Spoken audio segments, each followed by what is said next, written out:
Our top story tonight, President Trump says a deal with Iran has been largely negotiated.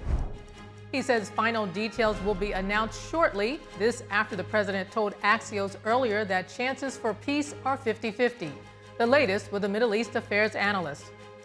In Southern California, a dangerous chemical emergency forcing tens of thousands to evacuate. Officials warning a massive storage tank could either spill toxic chemicals or explode. In NASCAR news, Kyle Busch's family opens up about the cause of death for the 41-year-old racer. NTD's Dave Martin joins us to explain. The Freedom Truck is taking America's story on the road as part of the nation's 250th birthday celebrations. How the project is bringing the country's founding to life.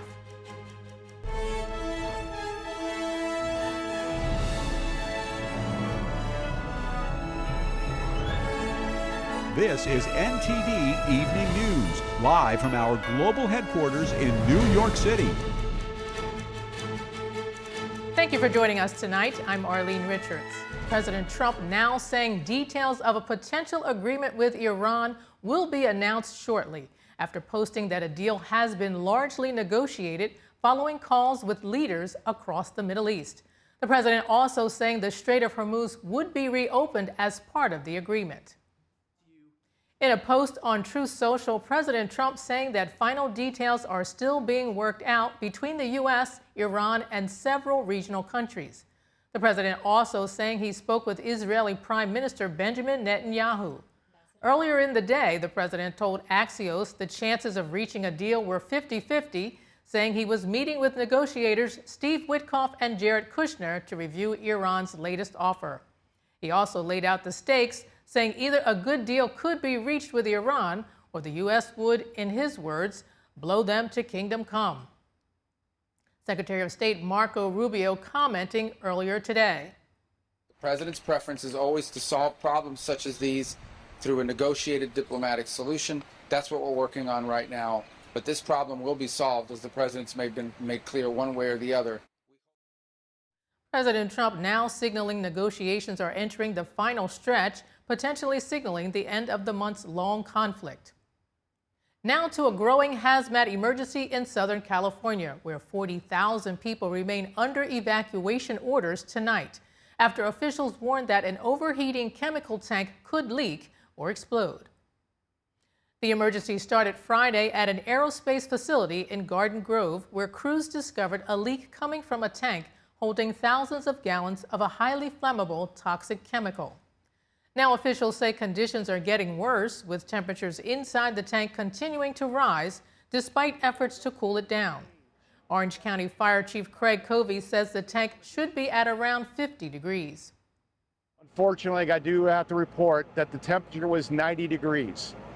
Yesterday morning, it was 77 degrees when we backed out. It's been averaging about a degree an hour increasing.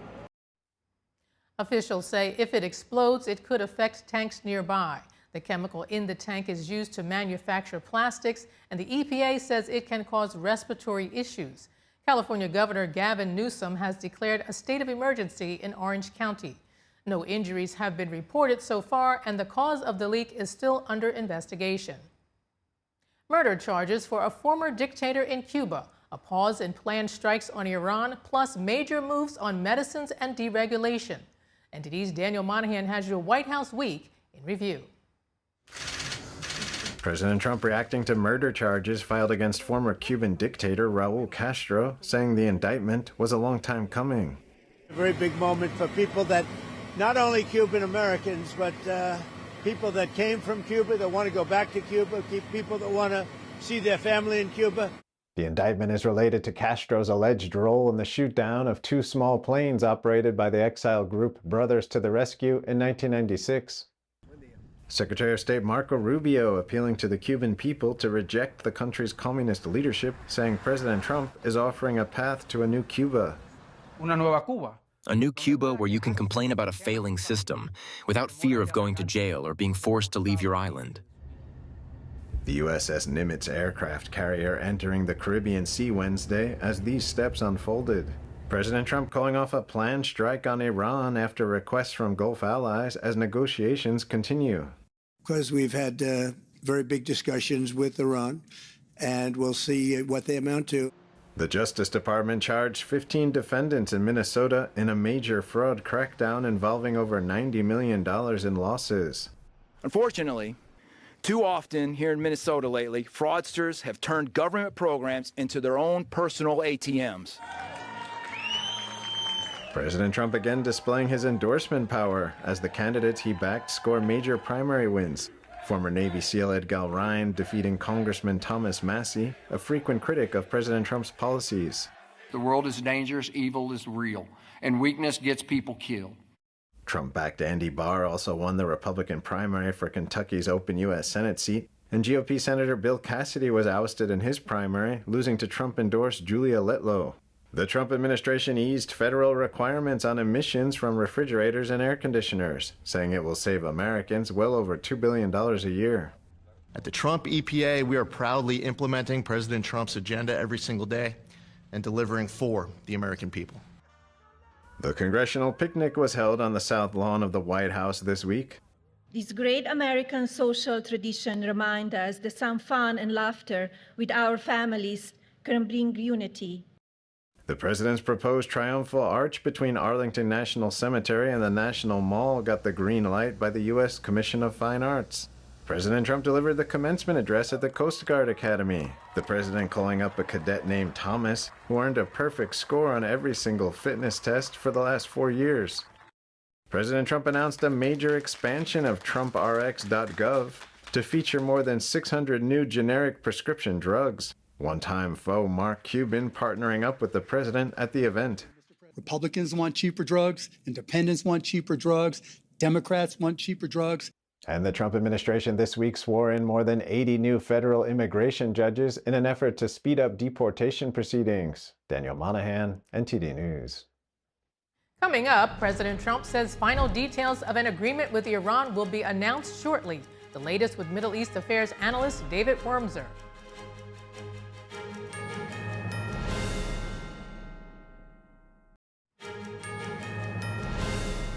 President Trump says final details of a deal with Iran will be announced shortly. We're now bringing in David Wormser, analyst for Middle East affairs at the Center for Security Policy. Thank you for joining us, David. Good to see you. Great to see you. Now, first, what's your reaction to President Trump's announcement today? Well, in part, it's let's wait and see, because the terms that President Trump used in his tweet, which I think have to be considered still now the most definitive. All the other press reports have to be questioned, but what the president tweets is American policy. So, and he said largely negotiated, waiting for finalization. So there's still some issues that are out there, and the devil can be in the details. In fact, in the Middle East, the devil is always in the details. So there might really be some sort of it may not be a done deal. The second thing is what I'm hearing from the Iranians and the Iranian press is they're already calling the president in that tweet a liar. They're basically saying that they did not agree that there would be free passage and the straits would be open. They agreed the straits would be open, but that it would be under Iran's management, which means they would demand tolls. So that gets to the crux of the issue, which is there were two critical terms that the United States demanded from Iran. One was that it will give up its nuclear material, the highly enriched material, and two, there will be no tolls. The president and Secretary Rubio have made that a fundamental point of everything they've said. And yet, in this agreement, we're beginning to see that may not be in there, according to the terms that have been reported. So I'm having a hard time believing this is final yet. Well, I believe that Iran was not at the table today. He did meet with several leaders, but I don't think Iran was there. So could we say that Iran is potentially going to agree to give up on the nuclear ambitions? I think under the agreement that, remember, this is probably like the original ceasefire, two agreements, the agreement between Iran and Pakistan and the agreement between Pakistan and the United States. And there may be a disconnect under the terms that we've seen publicized, which are really the Iran-Pakistan agreement. Iran does not give up its nuclear material. It only promises to discuss the matter in the next 60 days. It doesn't promise anything. In fact, it really doesn't give up on anything that Iran has laid forward as its demands. So there may be a situation here also where we may have two agreements that are not perfectly in alignment. Well, speaking of that, I mean, as we said earlier, there were several leaders, Middle East leaders that he spoke to, and he also called it a peace deal. So do you think these leaders will play a role in the finalized agreement? Well, yeah, they will. I mean, at this point, first of all, the role they're playing is some of them, their economies have been completely shut down. For example, Qatar and Kuwait, Bahrain. They depend entirely on trade through the Straits of Hormuz, and they have been pushing and they've been playing a major role in trying to get those straits open. And of course, Turkey has made from the beginning, even before the war, very clear it opposes the war, it opposes anything that could destabilize the Iranian regime. So these countries have played a major role in essentially pushing for a mediated settlement without resolving some of the key issues that other players, namely the UAE, to some extent Saudi Arabia, and Israel and the United States are most concerned about, which is Iran's destabilizing behaviors, the missile forces, and the nuclear program. Those are the things that they are worried about. So there's been sort of two conflictual demands by American associates in the region that are pushing in two different directions. That's the role each is playing, essentially. Well, as you said earlier, you said Iran's already saying that President Trump is lying, and you mentioned the nuclear program. So put this into perspective for us. What would a nuclear-armed Iran mean for the Middle East? It would be, first of all, the termination of an American role in the Middle East, and it would be a grave threat to Israel, and it would mean that the countries across the Middle East would have to turn to China to try to use their good offices with Iran to negotiate a tolerance of their continued survival. Because Iran will try to destabilize all these countries, Bahrain, Saudi Arabia, and UAE. And the only path for survival for those countries will be to go to China and ask them to intervene with Tehran to let them live, essentially.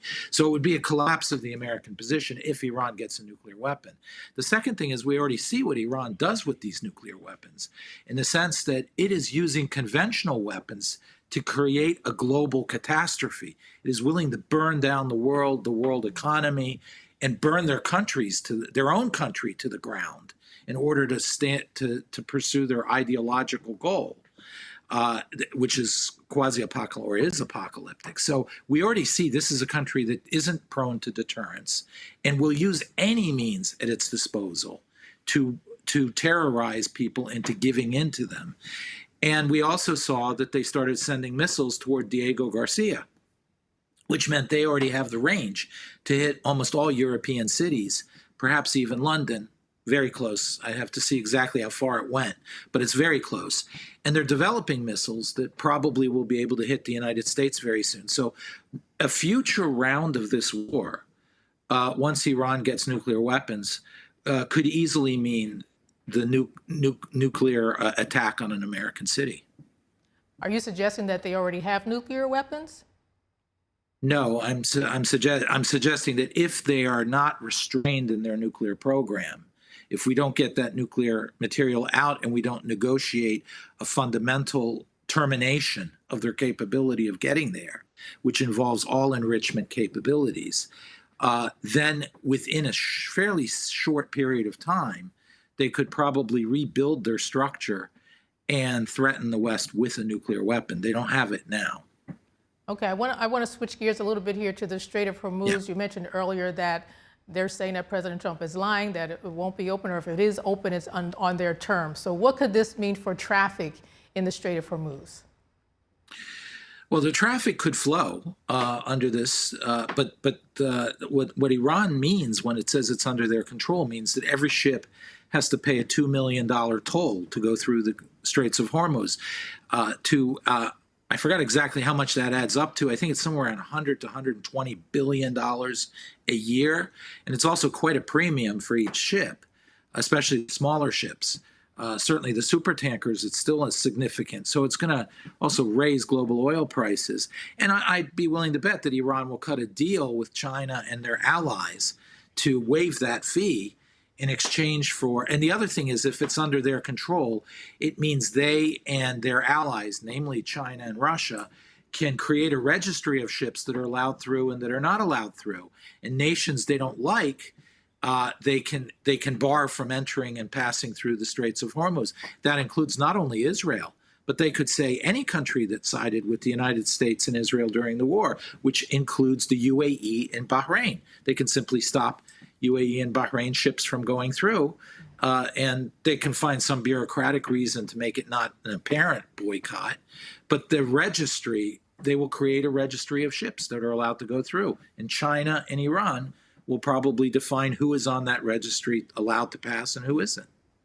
All right, David, final thoughts on what you're looking out for as we wait for the president to reveal this final agreement? Well, first of all, I'm still not convinced there is a final agreement. I think that there's still very much a possibility that that we may still see some violent action in the next few days.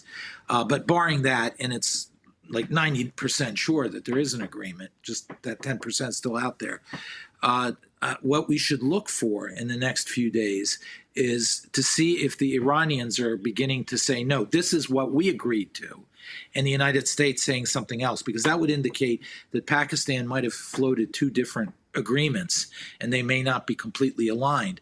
The other thing is I would look to the Israelis and Lebanon, because part of this agreement is the Israelis have to shut down in Lebanon, and there will be a complete ceasefire there, and you will see the flooding into southern Lebanon of Hezbollah fighters and 300,000 civilians behind which they can hide. So you'll start seeing that front move very quickly in the next few hours and days. If there is in fact an agreement, that's what will likely happen. If not, if this is still not fully agreed, I would see some hesitation on the part of all parties to actually move on this, like, for example, Hezbollah. And do you think President Trump will keep his word with the 50-50 and blow them to smithereens? Yeah, I think President Trump's a man of his word. It doesn't always happen as quickly or on the schedule others want it to be, but I think he's serious if he doesn't get his terms in the end. And I think this is where President Trump is thinking, is that, okay, 60 days, what's 60 days? In 60 days, if the Iranians don't come around and agree to what I'm demanding, which is the nuclear program, then I'll go back and do what I have to do. The only problem is we're giving up a lot of our leverage right now. The choking of Iran is really very serious, and that would be lifted. So we're giving up a lot of our assets. We're also letting money flow into Iran, and potentially with all the ships flowing, weapons flow into Iran. So it is a dangerous strategy, but I do think he ultimately is serious. If he sees the nuclear program resuming or Iran refusing to give in on it, I do think either he or he will tell the Israelis to act. All right. David Wormser, thank you so much for joining us, for your insights. Sure. Coming up in NASCAR news, Kyle Busch's family opens up about the cause of death for the 41-year-old racer. NTD's Dave Martin joins us to explain. And for decades, cholesterol has been blamed for heart disease. A physician and carnivore diet advocate examines data and overlooked details from landmark studies that challenge long-held conclusions.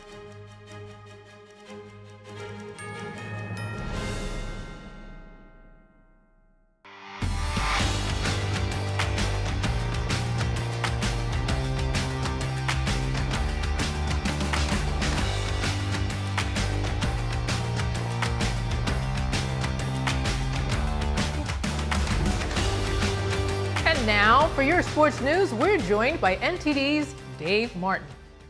Dave, good to see you as always. Good to see you, Arlene. And happy Memorial Day, in case I forget. Thank you. So we're going to get started with a few things today. We've got baseball, hockey, a little bit of sad news in the race car realm, but we want to start with NBA, okay? So just 4 teams left in the playoffs Where do things stand right now? Yeah, we've got two series going on right now. No, first in the Western Conference Finals, the Thunder came back last night in San Antonio to beat the Spurs there after the Spurs scored the first 15 points of the game. So Oklahoma City now leads that series 2-1 after dropping game 1. Game 4 will be tomorrow in San Antonio. Spurs definitely need to win to stay in that series. Meanwhile, in the Eastern Conference Finals tonight is Game 3 in just a couple hours here. Knicks leave the Cavs 2-0. Cleveland does get to play at home tonight where they are very slight favorites, but this is pretty much a must-game win for them. If they lose, they fall behind 0-3. No NBA team has ever come back from an 0-3 deficit to win. It will not be easy, though. I mean, the Knicks are on a tear. I did not think I'd be saying that a couple months ago. They've won 9 straight playoff games. A number of them really have not even been close. That's the longest playoff winning streak since in 2 years since the Celtics won 10 in a row in 2024. The Celtics, of course, won the title that year in 2024.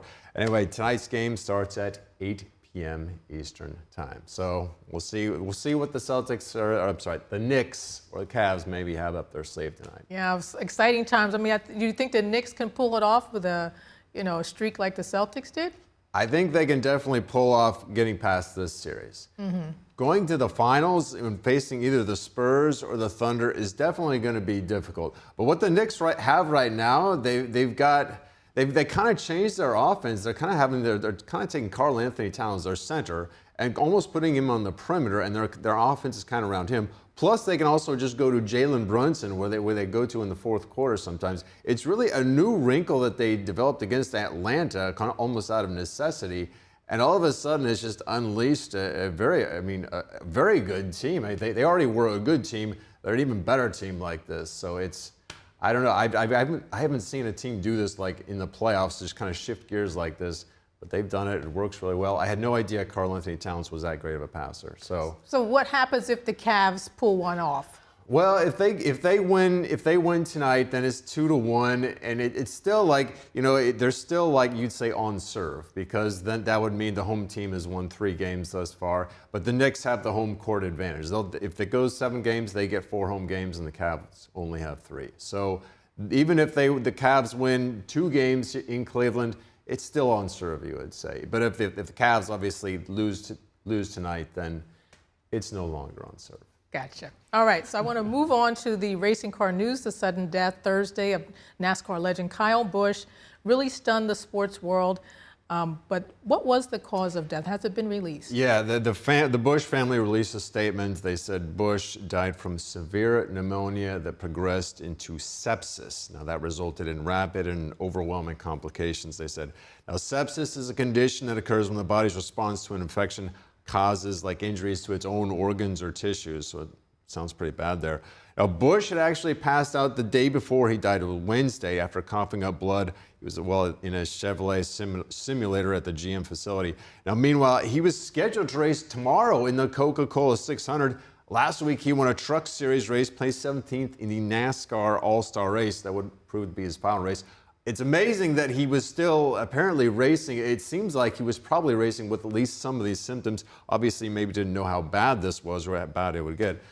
In any case, though, I mean, he comes from a racing family. His older brother, Kurt Busch, he's a NASCAR Hall of Famer. Kyle will be too someday. Meanwhile, Kyle's 11-year-old son, Brexton, is already such an accomplished racer at age 11 that Randolph Childress Racing, which is who his dad Kyle raced for, said they will temporarily retire Busch's number 8 car until Brexton is ready to take over. I mean, that's pretty incredible there. Wow. So Brexton started racing at age 5. He's already made quite a name for himself, won a lot of races. He's definitely going to have some big shoes to fill. What's he racing? A little Tinker Toy car? Well, they're obviously smaller cars. I knew that would be actually very entertaining to watch some 11-year-olds race around the track. But apparently, he is very good. I was thinking something like in 2024, he won like 48 races. I was like, that's like one every weekend or something like that. So, good for him. Yeah, I mean, this is a long generation. Their dad, Kyle Busch and Kurt Busch's dad, so Brexton's grandpa, was in racing. He wasn't as prolific as his sons were, but he was in racing and he knew a lot about cars, and obviously the Busch family does too. So this is This is right in their blood. It's kind of an amazing footnote here. Yeah, feel bad for the son. For sure. All right, shifting gears to baseball, Yankees ace Garrett Cole made his long-awaited return to the mound last night against Tampa Bay and was very effective, apparently. I know. He threw 6 shutout innings, threw as fast as 98 miles an hour. He allowed just 2 hits, walked 2, struck out 3. Now, that was his first action since Game 5 of the 2024 World Series against the LA Dodgers. Now, the following spring training, he had some issues, so he underwent Tommy John surgery about a year ago. He had been out ever since. Now, at his best, he won the AL Cy Young Award just 3 years ago in 2023. The Yankees are certainly glad to have him back.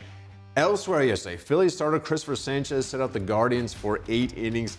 That extends his scoreless inning streaks now 37 2/3 innings. Now that is the second longest in franchise history, dating back to the late 1800s for the Phillies there. Now Sanchez was a runner-up in the Cy Young race a year ago. He's got to be the early leader this season. I mean, he leads the National League in ERA, wins above replacement, inning pitched, and a number of other categories. Phillies, meanwhile, after a slow start, they fired their manager, hired Don Mattingly to come in. They're now in second place in the NL East, but they do trail the Braves scores by 10.5 games. So they're at least up around 500, but they're still well back. This is a team that's got a very high payroll.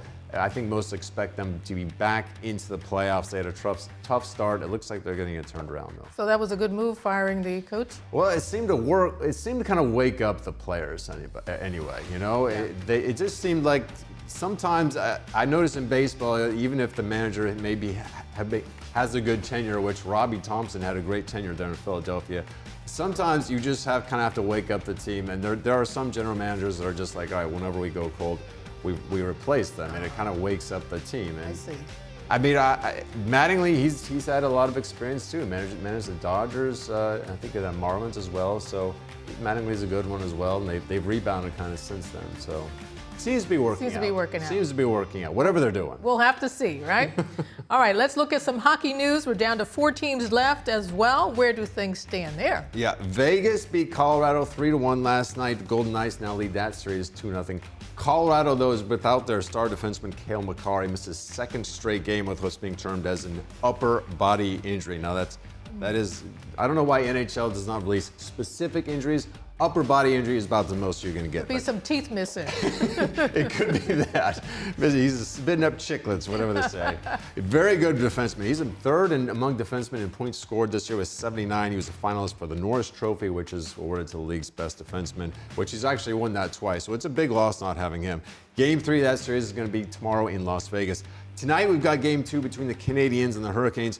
Montreal won Game 1 6-2 on Thursday night. Now that actually was Carolina's first game in 12 days. Now they swept the Flyers in round 2. Meanwhile, the Canadiens, who they're facing now, they went the full distance against Buffalo. So Carolina had the best record in the season, just had to wait for 12 days. They might have been a little bit rusty. We'll see. Tonight's game is going to be in Carolina. That game starts at 7 p.m. So we got Carolina versus Montreal, 7 p.m. in the NHL. And then at 8 o'clock, Knicks versus Cavs, Game 3. 2 good games, I'm assuming, right? With the hockey, and those 2 teams did really well. So I would think so. Yeah. I think a lot of people are going to be looking forward to watching these games. I know I will be. Yeah, of course you will, Dave. Of course I will. But thanks so much for your updates as usual. Hey, you're welcome, Arlene. All right, have a good night. Thank you.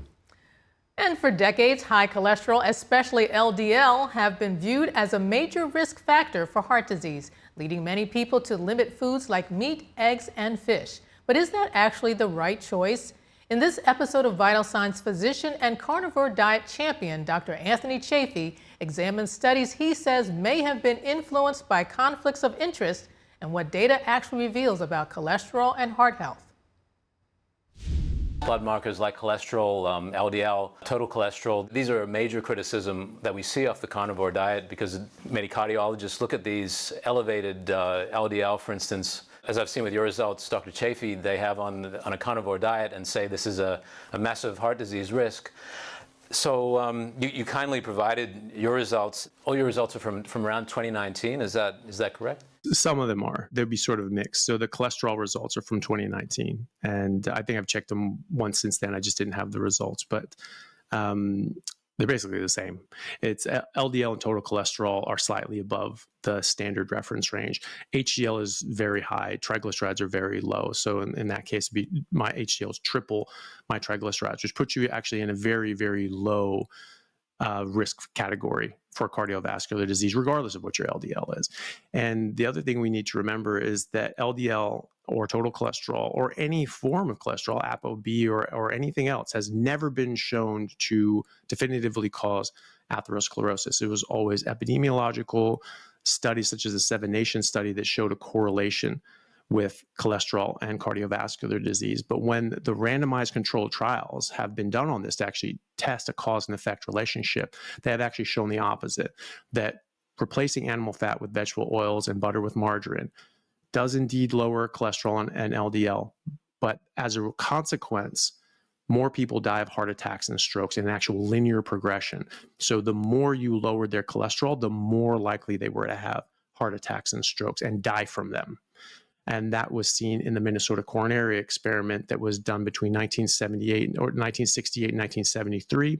And that had about 9,500 patients who were institutionalized in jail settings or mental health facilities, so they could perfectly control all of the meals that they were eating. This was a double-blind, placebo-controlled study.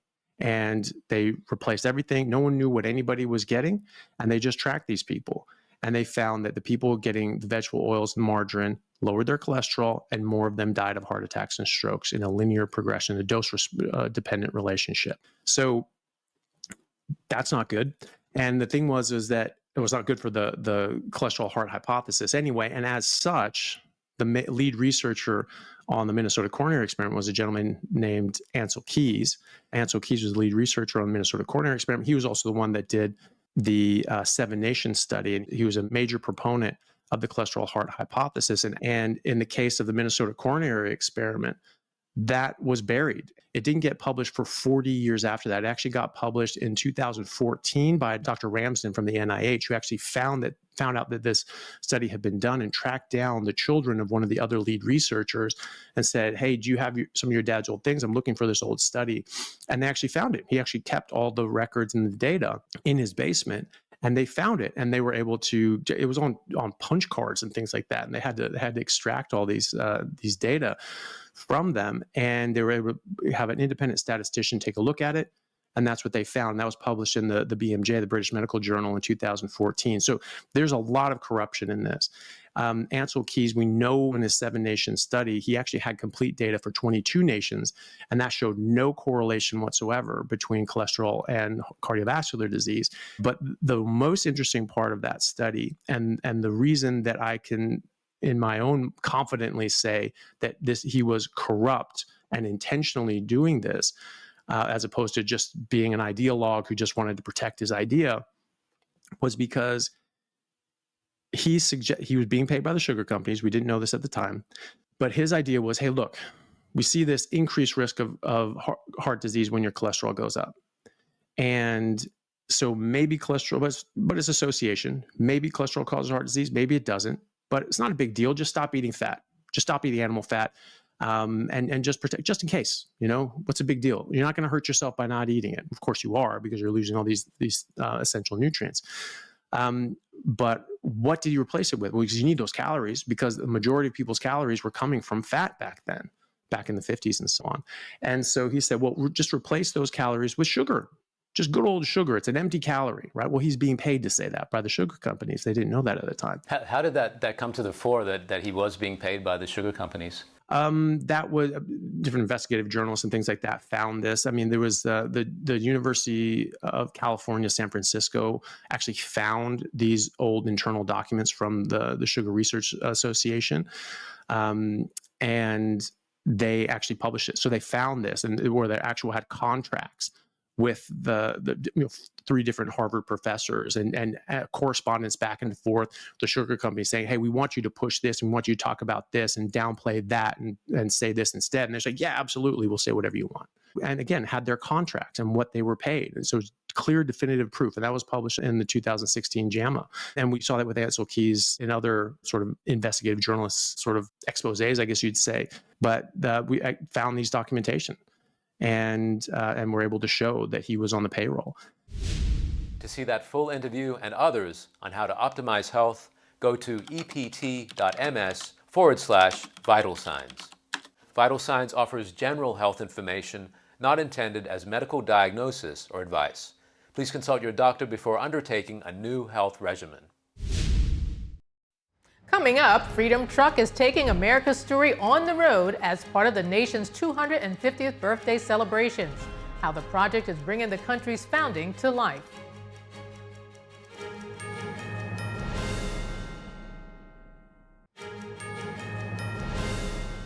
A famous art heist at a Boston museum remains unsolved after more than 30 years. Now, a former FBI agent who investigated the theft is shedding light on the case. NTD's Andrew Thomas has the details.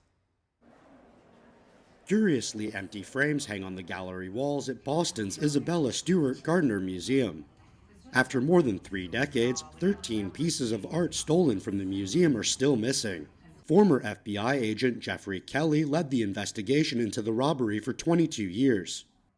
So on March 18th of 1990, the world's largest art heist occurred when 2 subjects posing as Boston police officers went into the Gardner Museum, and over the next 81 minutes, they removed 13 works of art valued at over $1 billion.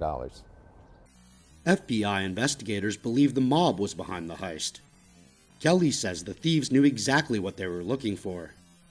When you look to art thefts in Massachusetts, there's this strange interrelationship between organized crime and stealing Rembrandts. It's happened on a number of occasions throughout the last 3 decades before the heist occurred. And I think it's no mystery that our thieves made a beeline for the Dutch room. The thieves were prepared, but Kelly says they still missed out on some lucrative opportunities. And while they were professional thieves, they weren't professional art thieves. They took the Rembrandts. That's kind of the well-known artists when you go into a room like the Dutch room that's filled with these old world masters. But they overlooked a lot of pieces that were even of greater value. Kelly says both suspects were killed within a year of the heist. Their deaths made the chances of recovering the artwork slim. One was brutally murdered and the other one died under some very suspicious circumstance. And I think that would have had a chilling effect on anybody who harbored any aspirations to come forward with the artwork and cooperate. And I think that's one of the reasons why the artwork remained hidden for so long. Even though it's been 36 years since the robbery, Kelly believes the stolen artwork will eventually be recovered. He says it's just a matter of time. But I'm confident that someday they will come back. Somebody's going to pass away and family members are going to be going through the attic or going through a safe deposit box, and they're going to come across something that was stolen from the museum. So we just have to be patient. Still, questions remain surrounding the daring heist and the missing loot. Andrew Thomas, NTD News. America's 250th anniversary celebration is on the road. A traveling Freedom Truck mobile museum is touring the country in the run-up to the 4th of July. The Freedom Truck is taking America's story around the country. The 18-wheeler hosting interactive exhibits about the American Revolution and the nation's founding. Our mission is to bring Americans together, all Americans, and to get them to also participate and honor our history, our values, and what we stand for as a nation. So this mobile museum is absolutely incredible. Visitors walk through multimedia displays featuring George Washington, Paul Revere, and timelines chronicling the American Revolution and the founding of the United States. All throughout our lives, we have taken our kids to national parks all across the United States to learn about the history of our great nation. And America 250 is such a unique opportunity for us to continue to learn and to continue to be reminded and reconnect in many ways with our history, I think, especially at this time. The truck is operated by Freedom 250, a public-private partnership created to coordinate events tied to the nation's 250th anniversary. Freedom 250's CEO says the exhibits are designed with the nation's students in mind. We've got six of these 18-wheeler trucks going all over the country, and it's gone to so many schools, and that's the thing that I love about it. And that gives a chance for the students to experience the history, and it really comes alive. It's high-tech. And it's cool. You can check when a truck is rolling into your neighborhood on the Freedom 250 website. This Memorial Day, Americans can visit national parks across the country free of charge. The National Park Service says entrance fees will be waived Monday at sites that normally charge admission, though reservations and timed entry fees may still apply. Parks nationwide will mark the holiday with ceremonies, flag placements, and special programs honoring those who gave their lives in service to the country. The fee-free day is one of 8 planned by the Park Service this year. And thank you for tuning in. I'm Arlene Richards. Good night.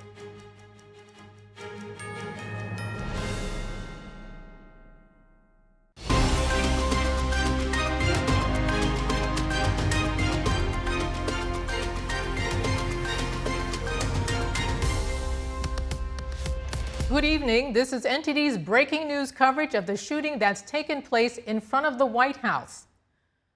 Multiple gunshots were heard near the Eisenhower Executive Office building just steps from the White House. Some reports suggest as many as 30 shots were fired. White House press members were quickly escorted from the North Lawn into the briefing room by Secret Service agents as the complex went into lockdown.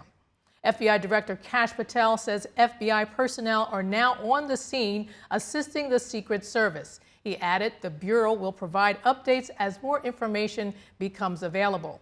The U.S. Secret Service also confirms it is aware of reports of shots fired near 17th Street and Pennsylvania Avenue Northwest and says it is working to verify details with personnel on the ground.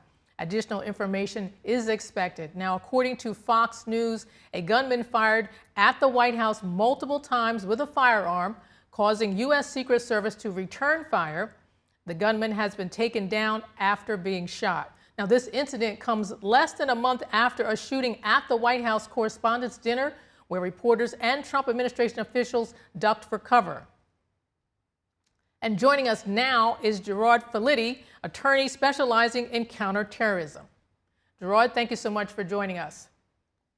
My and pleasure. we also Thank have you. Anton Smith joining us as well. Thank you so much both for joining us. Thank you. Now, D.C. police are announcing on X to avoid the intersection of the 17th and Pennsylvania Avenue Northwest as U.S. Secret Service are working on an incident there. Gerard, what are your comments on this so far? Well, what we've seen from initial reporting is there does seem to have been a shooting that took place. We have reports now that the Secret Service took the shooter down. It seems, we don't have any information on any injuries. That's something to look for as well. We also, importantly, don't know what this was. We don't know the motivation. We don't know if this was an attack on the White House, if this was an attack or an attempted attack on the president. Right now, there's a lot of speculation, but we do know that the shooter is down, so that now the investigation can take place. Tom, what have you heard so far?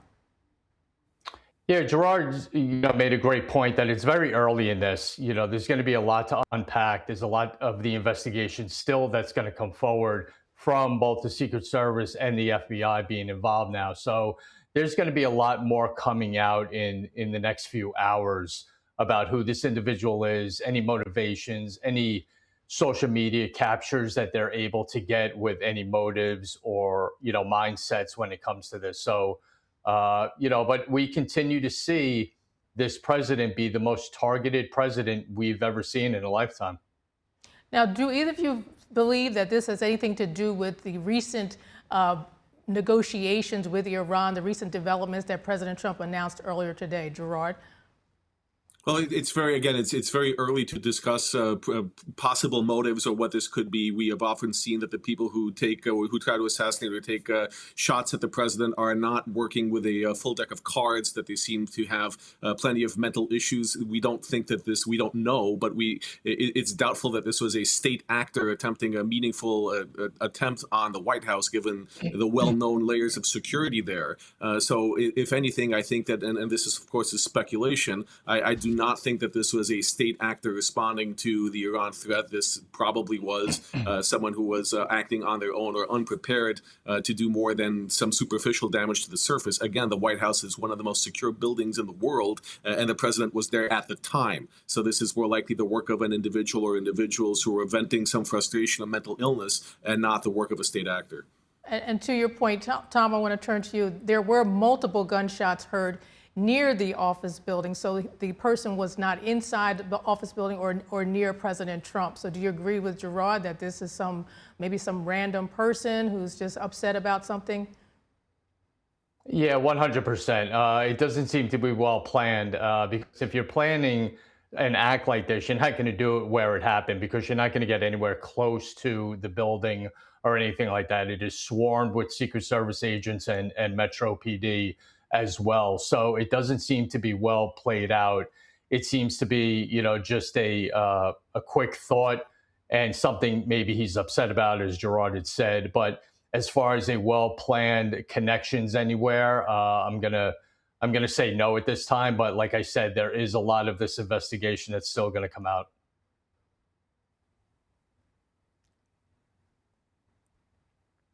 Yeah, right now we're looking at some live footage of the scene there in D.C. As it is now, you see the yellow tape there, people walking around. And earlier, it was reported that there was media there at the building, and they were rushed into a complex for a lockdown. So Gerard or Tom, what happens when you have to rush people in for a lockdown at something like this, when something like this happens? Gerard. Well, let me jump in by saying that the security at the White House is very well organized, so in multiple tiers. So you have agents who are focused outwards, looking to neutralize or deal with any threat that's incoming, and you have other officers on the ground to get civilians out of harm's way. So I anticipate that this is a very quick, people jump to do their jobs. Law enforcement are consummate professionals, especially at the White House.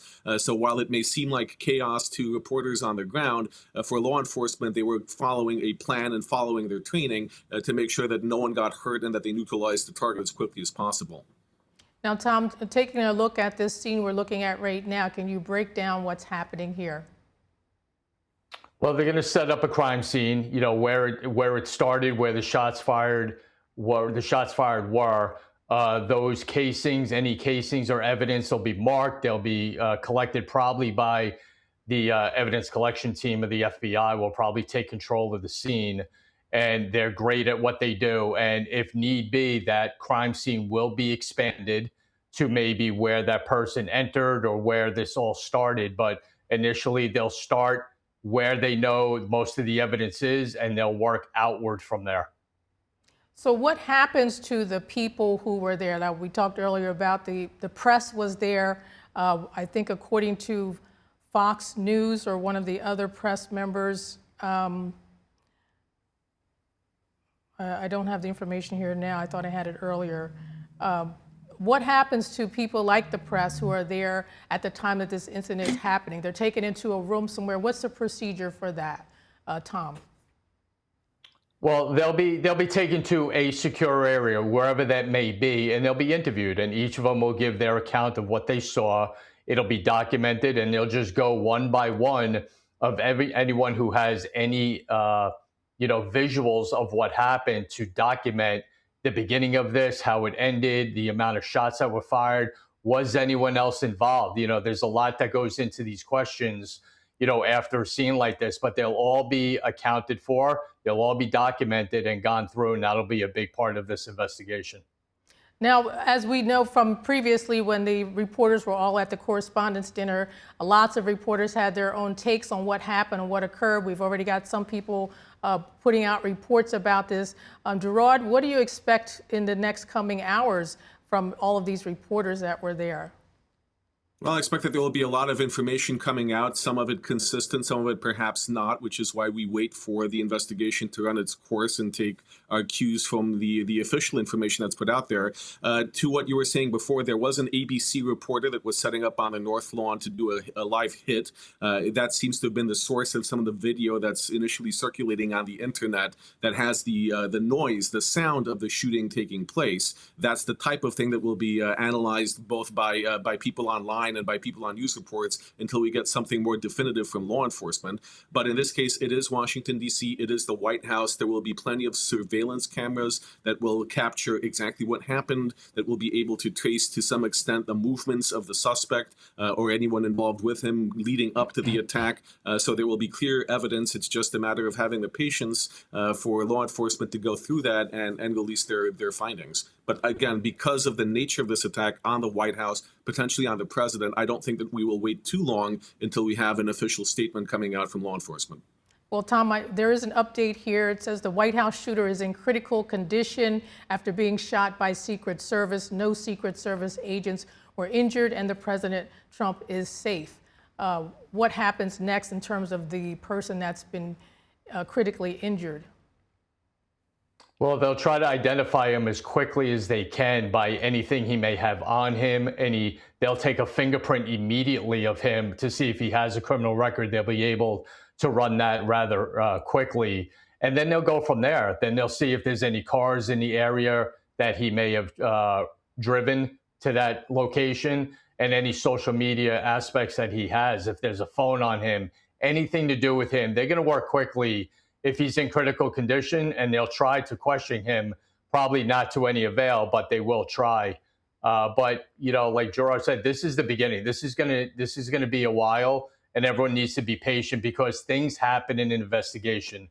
Something else may come up later on about this individual where maybe a search warrant is done in another particular area, either in DC or somewhere else. So there's a lot to do with this, and it's a ongoing investigation, which sometimes takes a little time to straighten out. And unfortunately, there is another report here that a bystander was shot and is in serious condition as well. Our hearts go out to the family of the bystander. How does the law enforcement handle a situation where a bystander is hit in the midst of a situation like this? Gerard? Well, it really is a tragedy, and as you said, our hopes and prayers go to the family that this person pulls through. I think the investigative priority is to identify who the shooter is, what their intentions were, and what they meant to do. This person, if they survive the shooter, will be charged with that shooting, even if it was not the intended target. But I think that's the point, is that law enforcement needs to do their investigation. It's interesting. We had reports before that the lockdown at the White House is already in the process of being lifted. So it doesn't look like Secret Service thinks that there is an active or a bigger threat, which again calls into focus the need to have that patience and see exactly what the shooting was, whether it was targeting the White House, whether it was something else. It's really the early stages now. Well, another report we have here is that the shooter did not breach the White House perimeter, got a few shots out, multiple shots apparently, and then the Secret Service unleashed fire and took him down. And what we're seeing right now, we're seeing a police car and some police officers outside. Looks like they have on some DEA. Looks like they're DEA agents. Tom, why would DEA agents be here at this time? Well, it's the White House in Washington, D.C., where a shooting took place. So every available agency is going to respond to that area for support, as needed. You're going to need a number of people to do interviews, to do canvasses, to look around, the area for possible more evidence to do with this. So anyone in the area will respond as a backup, as to fill in and to help out the FBI or whoever may be heading this at this time. But that's pretty normal for a number of agencies to respond to an incident like this. And Tom, staying with you, how significant is this that this incident occurred so shortly after the White House Correspondents' Dinner incident, which was very similar? Yeah, well, they're all going to be matched up with one another. One's going to, we just keep seeing this with President Trump. But again, just to throw caution to the wind, we don't know the motive of this. It may have been someone who is, mentally incapacitated and maybe a suicide by cop situation. So we don't know, what this entails, if it does have anything to do with the president. If this individual knows there is a number of law enforcement officers there who, if he shows up and there's a threat to the president, are going to take that action, that is going to be something to look at with this as well. Gerard, you have any comments on that? No, absolutely. I think that this is why we take our time and develop the facts as much as possible. And what we're seeing now, the police officers walking the street. I mean, one of the first things that you want to see where this guy came from, whether he drove to how did he get there? Did he walk there? Did he take a car? Is there a potential for explosives in a vehicle? All these things are things that law enforcement is looking at right now, which is one of the reasons why you have as much interagency cooperation as possible, in addition to the normal canvas. But it looks like, or from what we were seeing, it seems that law enforcement certainly has the situation well under control. And now we have to wait and see what the motive was, what the target was, and whether the shooter survives to answer questions. Well, we don't know, as you say, whether or not he was targeting President Trump, but it doesn't go unnoticed the fact that there have been several attempts on President Trump's life so far. So how significant is it that this shooter is there at the White House and that there have been multiple attempts on President Trump already? Tom? Yeah, listen, it's always concerning when anything happens in and around the White House, especially when it comes to shots being fired, no matter who is the president at the time. You know, it adds to it more with the multiple times that attempts have been made, you know, on President Trump's life. But this is one incident, and they'll take care of this incident. You know, they won't look to a broader scope until they need to. So they're going to concentrate on just this incident at this time. Gerard, how significant is it that there's been multiple attempts on President Trump's life? And here we have another person. We don't know who the target was, but here he is not long after that dinner. Well, and that's the thing, with the caveat that we still need to see what this was and whether this was an attempt or this was targeting President Trump. What we can say is that we have seen a very heightened level of political violence in this country since President Trump resumed office, that there are many active threats, that there have been several attempts. This is something that we found out just today or the other day, that Ivanka Trump was being targeted by the Iranian regime. So extending that threat to President Trump's family. It's not just domestics, it's also foreign agencies that have been working against President Trump and his administration. So this is a higher level of threat against the sitting president than we're used to seeing or that we've seen in many years. Now, the president is always subject to threat, but President Trump has been very polarizing in domestic and foreign policy. So we have seen this show itself in an increased number of attempts and an increased danger to the president and his family. So how does this impact what President Trump is trying to do with the negotiations with Iran and other things he's trying to do? And how significant is it for going forward with his negotiations and with all of his other foreign policy goals? Tom? Yeah, I don't think this is going to derail President Trump one bit. He's a focused individual who knows what he needs to do and does not get distracted that often of outside things, even to this magnitude and to this level. He's going to stay on point. He's going to get done what he wants to get done in the way he wants to do it, and nothing's really going to distract him. Timing of certain things may change, that's one thing, but as far as his focus about what he needs to do on a world scale is going to stay on point. Now, we see the Secret Service reacted quickly in this instance, and they did take down the shooter as well as another person, unfortunately. But Gerard, going forward, can we continue to expect the Secret Service to be able to protect the president, or is he going to need some other strategies to ensure his safety? Well, the Secret Service is one of the best agencies in the world at protecting heads of state and protecting the people that they need to protect. I don't see that changing. I think, if anything, we have seen since Butler that the Secret Service is being revitalized, being given more resources, being given what they need in light of the seriousness of threats against the president and other people that the service is protecting. So I don't see that changing anytime soon. If anything, I think that we will see more law enforcement stepping up in periphery, to make sure that the White House and other areas and buildings are secure. I think that after the Correspondents' Dinner, we will see fewer events, large-scale events, first-tier events, national events taking place at unsecure buildings, ones that are not federal or that have not had more manpower assigned to them and a better routine. But I think those are changes on the periphery. The Secret Service is very competent and has been doing a great job at keeping President Trump safe in very dangerous times. Now we want to bring in Lieutenant Colonel Darren Gobb. He's the NTD's senior geopolitical analyst and battalion commander, Black Hawk pilot of the U.S. Army. Lieutenant Colonel Darren Gobb, what is your reaction to what's happening today? Hi, yeah, I'm not surprised by this just because of the level of violence in the nation in general, especially when it comes to political figures, assuming that this is actually a political figure target. The White House will be polarizing, the president will be polarizing, and anything else around there will remain that way for quite some time, as long as Trump is continuing to push back on the things that he is doing. Whether you like it or not, regardless, there will be people who respond. Now, we've also had Iran recently call and say that they're going to put a bounty on the head of Trump, which could motivate some people, lone actors or people associated with Iran, to take action. Don't know if this is even about Trump at all, but these kinds of things are continuously coming up around the nation where people are making threats all over social media. But, this could be completely disconnected from all that. It's way too early to know for sure. But in my time in D.C., working at the White House myself, when I was in my first term in the military, you take everything seriously. You don't assume anything.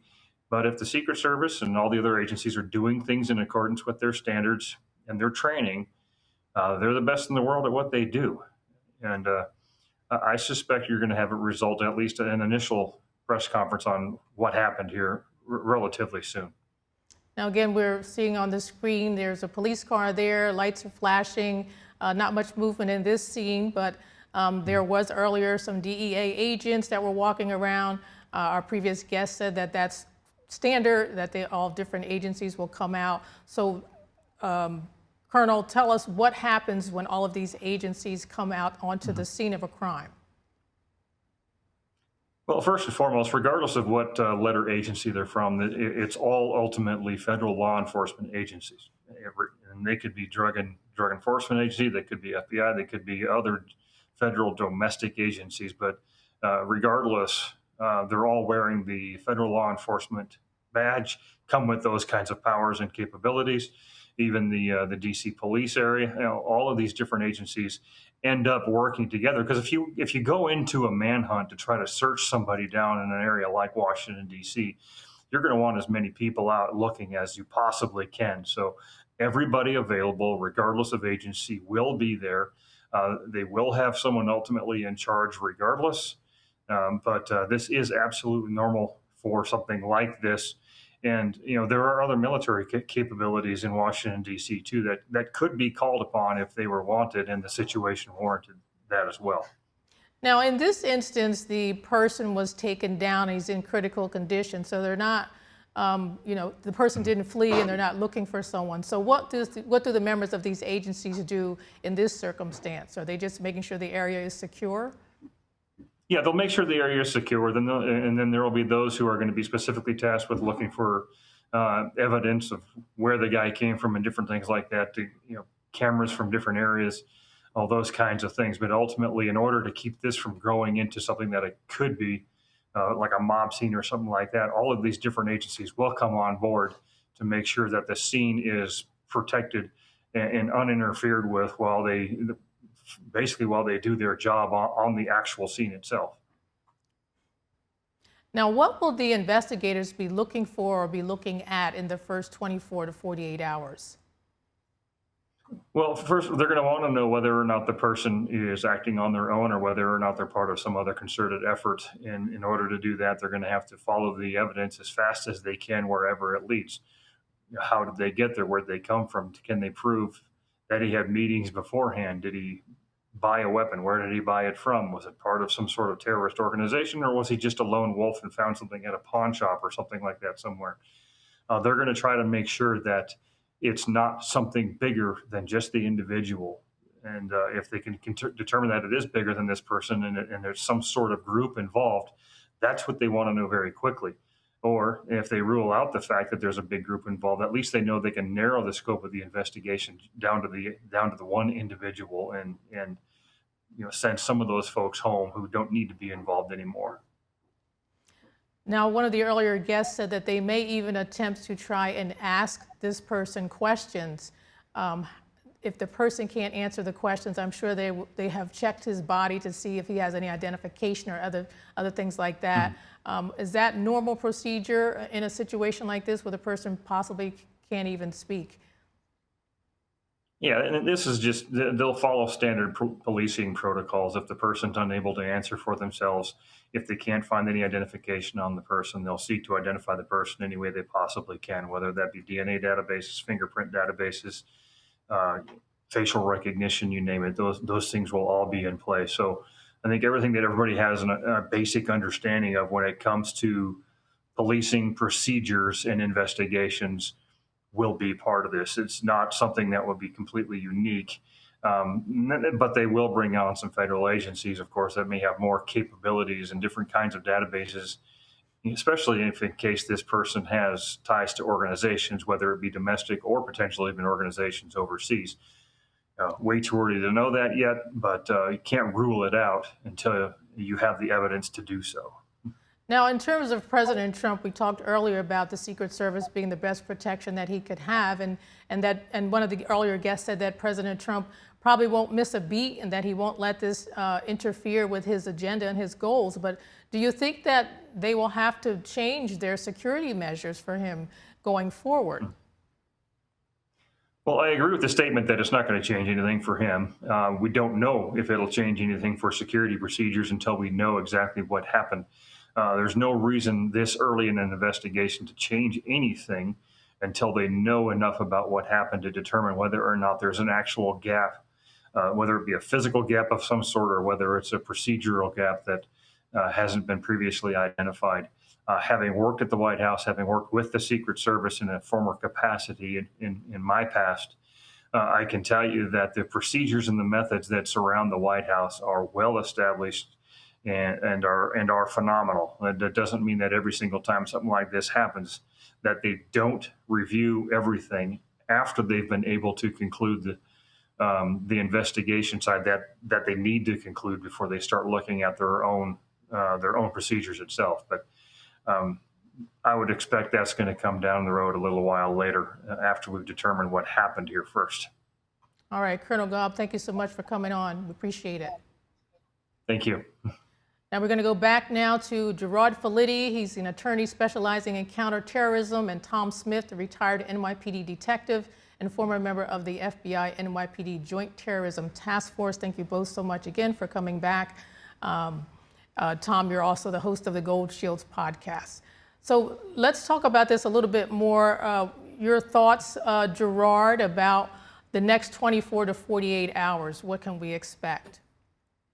Well, sure. What we expect is that this investigation will be carried out with due diligence, but we will be receiving updates and briefings. I think that whenever you have something of this magnitude or a shooting that potentially involves the President of the United States or an attempt on the White House, the press will be all over this. And law enforcement usually does want to put out some statements, at least to calm any nerves that this was something organized, that was something bigger, that the public or the President are still at threat. So I would expect to hear a statement from law enforcement later this evening, followed by something more detailed tomorrow morning. But again, we have to wait for this investigation to run its course. And I think that given the seriousness of the shooting in front of the White House, we will see more frequent press updates than in some other investigations.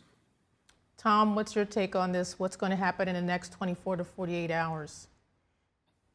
Yeah, they're going to make sure they have all the right information before they step in front of a camera to give an update. They're going to have all their ducks in a row and to get the right information out there. Because as Gerard said, part of this is making sure everyone's calm and there isn't more of a panic out there about what's going on. So they're going to make sure everything that can be answered during a press conference is going to be available to them. They're not going to guess. They're not going to make anything up. They're going to make sure everything is in order before they go out there. But that's probably, what's going to happen in the next few hours. The initial one might be very limited about what they have and just give kind of a general scope about where they're at this time, and then probably a better one either later on tonight or tomorrow morning. Now, as we said, unfortunately, a bystander was hit and is in critical condition. So, Tom, how difficult is it to neutralize a threat and not hurt bystanders? Well, those are the quickness of policing, and when it comes to the Secret Service, their goal is to neutralize the threat to the president, and that's what they did. Unfortunately, when you're in a city setting like Washington, D.C., there are many pedestrians around. So, the investigation is going to hit on that as well. Where was this person standing, when this confrontation took place? So that is going to be part of this investigation. And as Gerard said before, we hope and we're praying for that person to make sure they're okay. But the Secret Service did exactly what they are trained to do, and that is neutralize a threat to the president. Now, Gerard, is there some concern here that the family of the bystander may want to take some kind of legal action as a result of this? Well, we live in a very litigious society. As a lawyer, it's something that as lawyers, it's something that we're very aware of. But that's not what guides investigations. That's not what guides how this happens next, or what happens. And ultimately, there will be a very thorough investigation. We don't even know at this point with any certainty whether he was shot by Secret Service, assuming it's a he, or by the gunman. So there's a lot to unpack and discover first. And in terms of any lawsuits, I don't think that that's the key on many people's minds right now. It's about making sure that an innocent bystander survives to the best extent possible, and that we uncover what actually happened. But of course, lawsuits are always possible. Lawsuits against law enforcement and shootings like this rarely go anywhere. But nevertheless, that's always a possibility. Now, we know the suspect is in critical condition. The civilian is in serious condition. And we talked earlier about how this comes only a month after the White House Correspondents' Dinner, multiple attempts on President Trump's life. We don't know that this was targeted at President Trump, but it was at the White House. Going forward, we said President Trump probably won't change his goals, and he probably won't skip a beat in what he's doing. And we hope that Secret Service will continue to give him the best protection possible. But should his family be concerned? We talked earlier about Ivanka Trump, there being a threat out for her life. Should the rest of his family now have some extra security or feel fearful? Tom? Well, listen, there's always a threat, especially when your name is Trump, over the last few years. And that's why they have their own Secret Service protections as well. And they'll follow the right protocols to maybe either step up, change schedules, be more efficient about where they move and when they move. But this is all part of being in the political world. And today, with the political violence that's out there, things can get stepped up. So that's what I mean by, certain procedures when it comes to their personal protection teams may change. They may adjust some things, but that's kind of a flowing aspect of the Secret Service when it comes to the families of the president, family members of the president. It's been going on for a long time. So they may adjust and they may not. Things are working pretty well. They're safe right now. So that's going to be their call, probably on a day-to-day and event-to-event basis. Now, we just got another report that the press has been released from the White House lockdown after the active shooter was reported. FBI is on the scene as well, supporting Secret Service. So what is the FBI's role in this now, Gerard? Well, the FBI is going to be taking the lead, most likely, in investigating this. This is normally what happens in shootings like this. So their primary investigative responsibility is to figure out what happened to the best that they can. We expect that they will have the cooperation of the Secret Service, of any branch of law enforcement that was involved even tangentially and present even this evening. So they will have the access to whatever resources that they need in order to pull together a full picture of what happened, to see what charges are appropriate, what needs to happen next in terms of prosecution, in terms of criminal charges, and ultimately the prosecution of this crime itself. It'll be up to Secret Service to figure out where to go from here in terms of protecting the president, but the FBI will be taking the investigative lead more likely than not, as happens in cases like this. So since the press has been released, does this indicate that there's no further threat or imminent threat in the area, Tom? Yeah, for sure. Once things start to open up, the Secret Service, the FBI, and whoever else may be there who are making the call on this are comfortable with this was one individual. They neutralize them. They're out of the area. And that's why you have additional members of other agencies looking around the area to make sure everything is okay. And once they get the all clear of the area, this is what happens. You know, they'll open everything up and people can walk freely around that area again.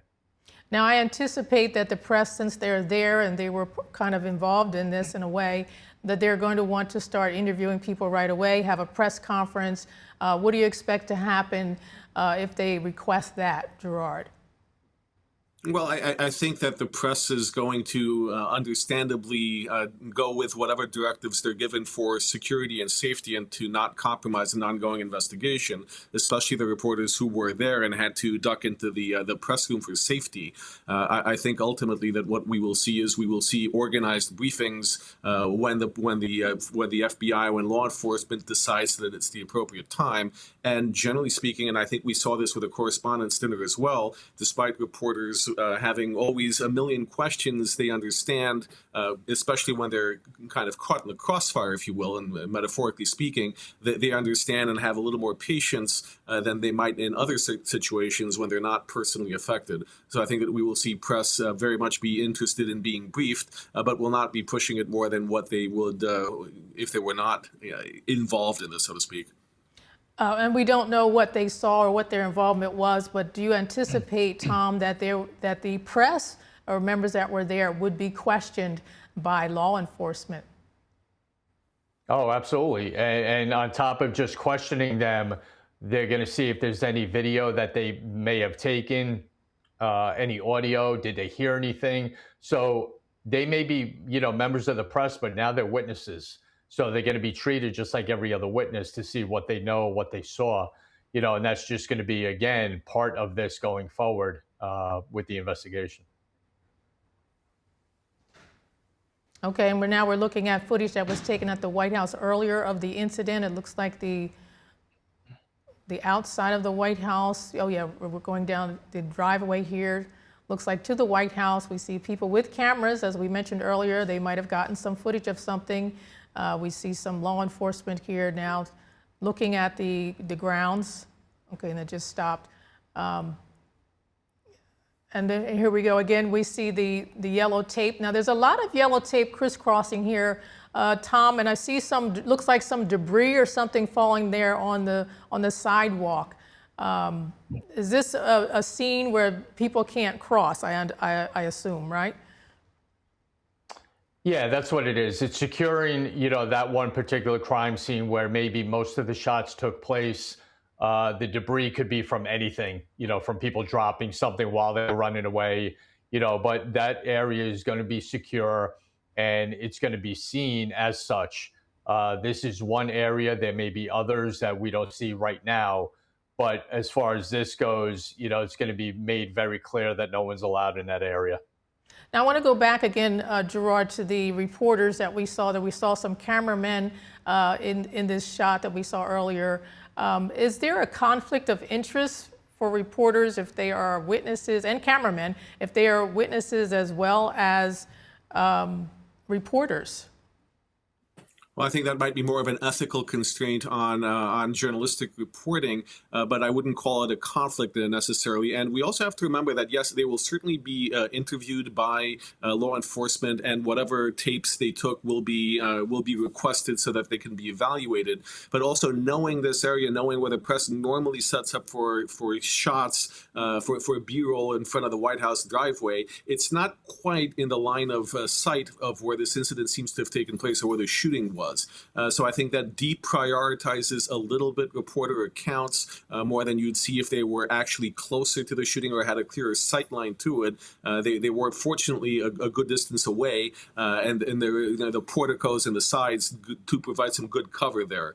So I think that kind of insulates the media a little bit while they are witnesses in the technical sense. I think that the law enforcement will be looking more to other sources or other witnesses who are closer to the shooting.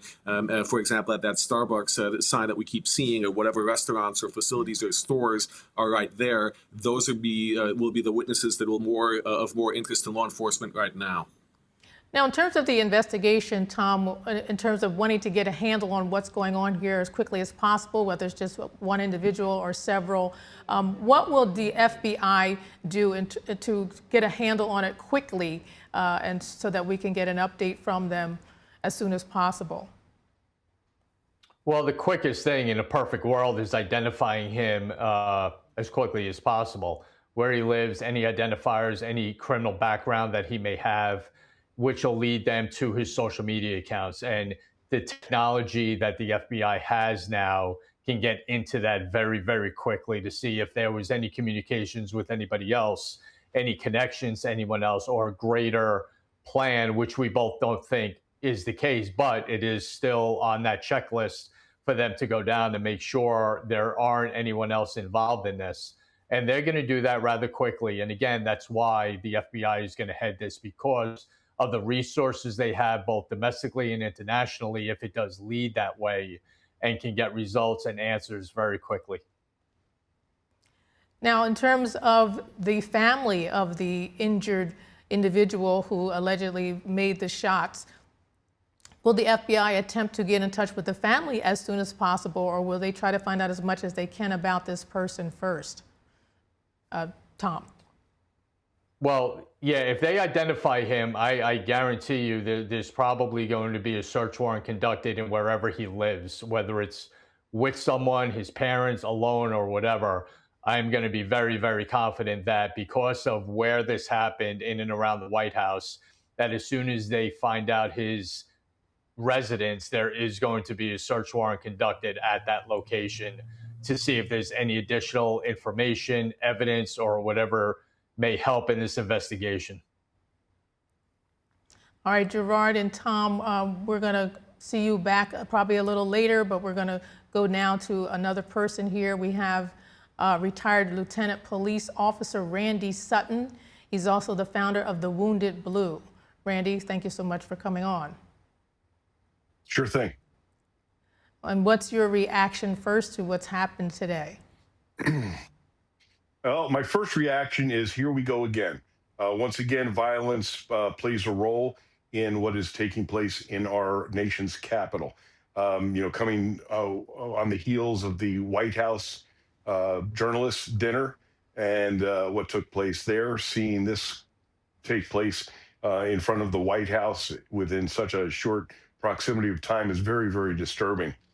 Now, of course, we know so little at this point. We don't know if this is a lone wolf attack, if this is an individual who was opening fire for political purposes, or if he had a specific target in mind, if he wanted to engage the Secret Service, which some reports are talking about. So it's very, it's conjecture at this moment.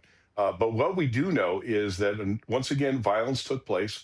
Once again, an attack took place in front of the White House. We have seen multiple incidents of violence engaging with people at the White House. And this, once again, is very, very disturbing that this continues to take place.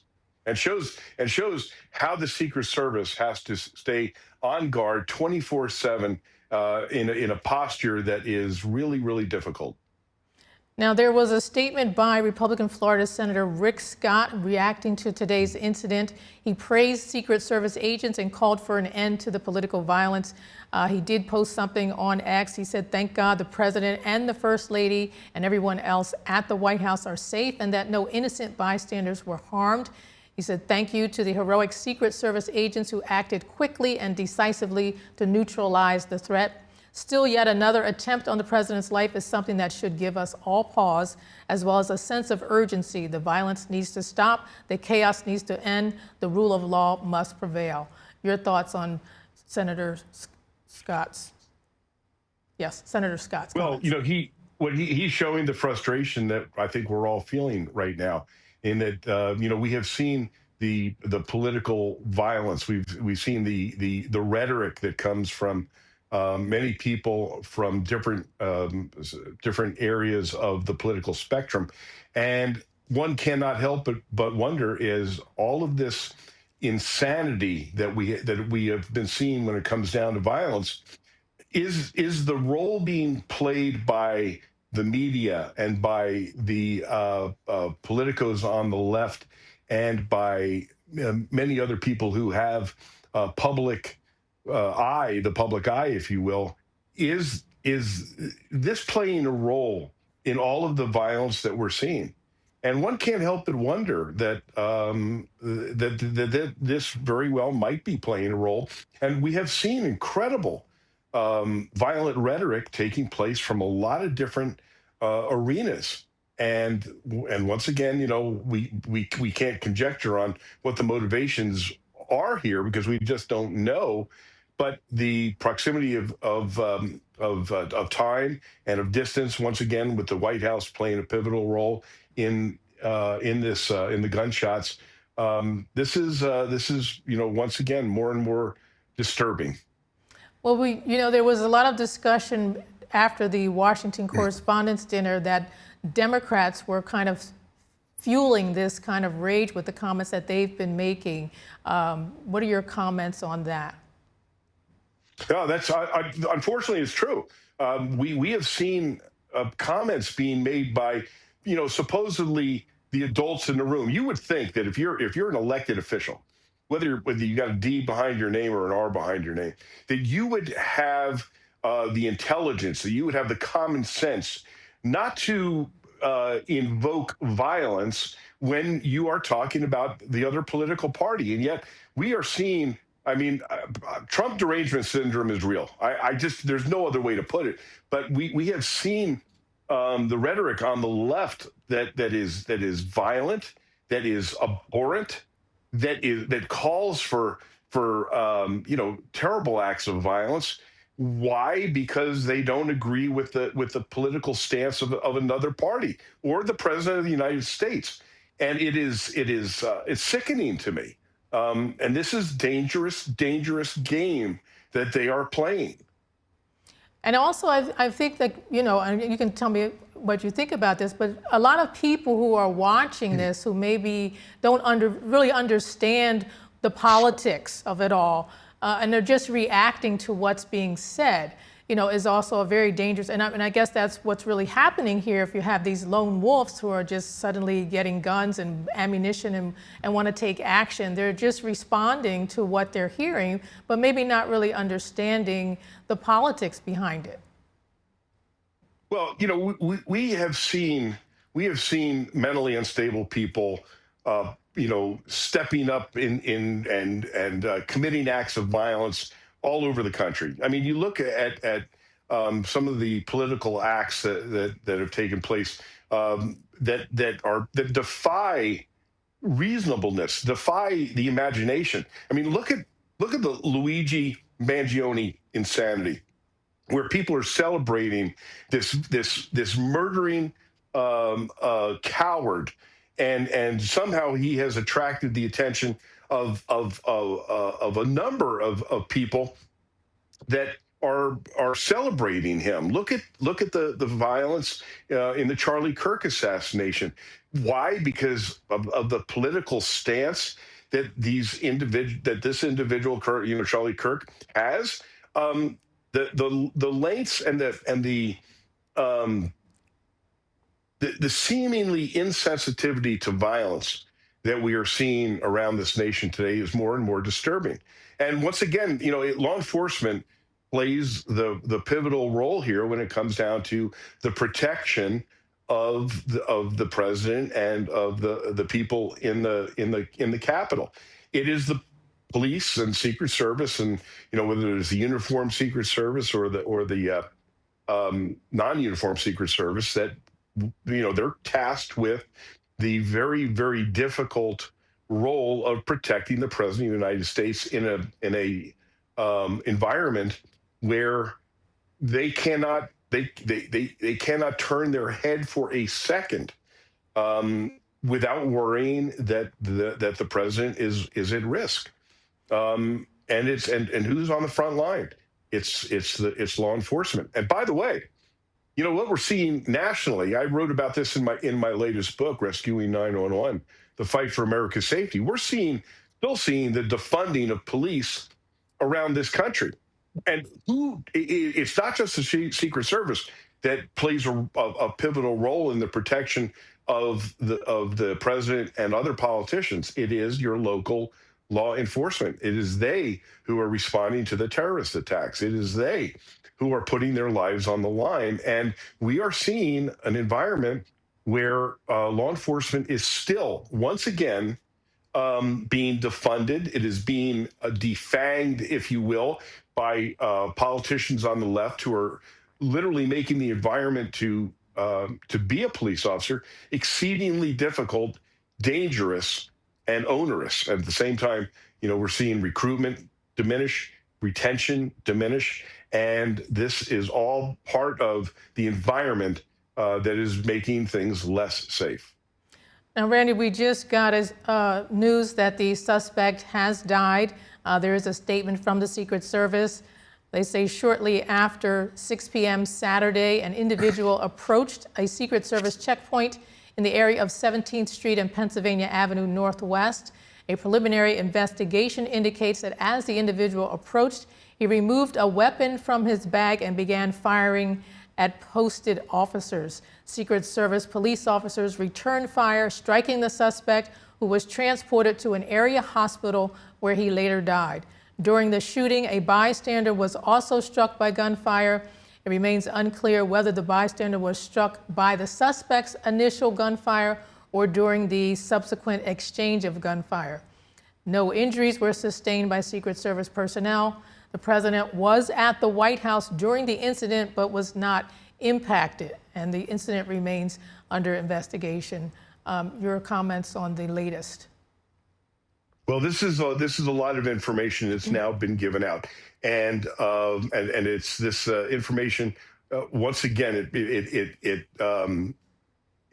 it shows the dangers that the Secret Service, both uniformed security, uniformed patrol, and the other agents, Secret Service agents, face. They're very, very visible. Especially the uniformed Secret Service. They are out there in front of the White House and in other areas where they have the security tactics and responsibilities under their watch. And they're very visible. So once again, you see an individual who is going to make an attack. Who are they going to attack? They're going to attack the most visible people in the government, in law enforcement, and that is the uniformed law enforcement officer. We have seen last year, as you know, I have a nationwide charity called the Wounded Blue, and we help injured and disabled officers across this country. Last year, more than 80,000 American law enforcement officers were physically attacked. Think of that, 80,000. That's an astronomical number. They were shot, they were stabbed, they were beaten, they were hit with bricks. And once again, right here, as we are speaking right now, that statistic is climbing.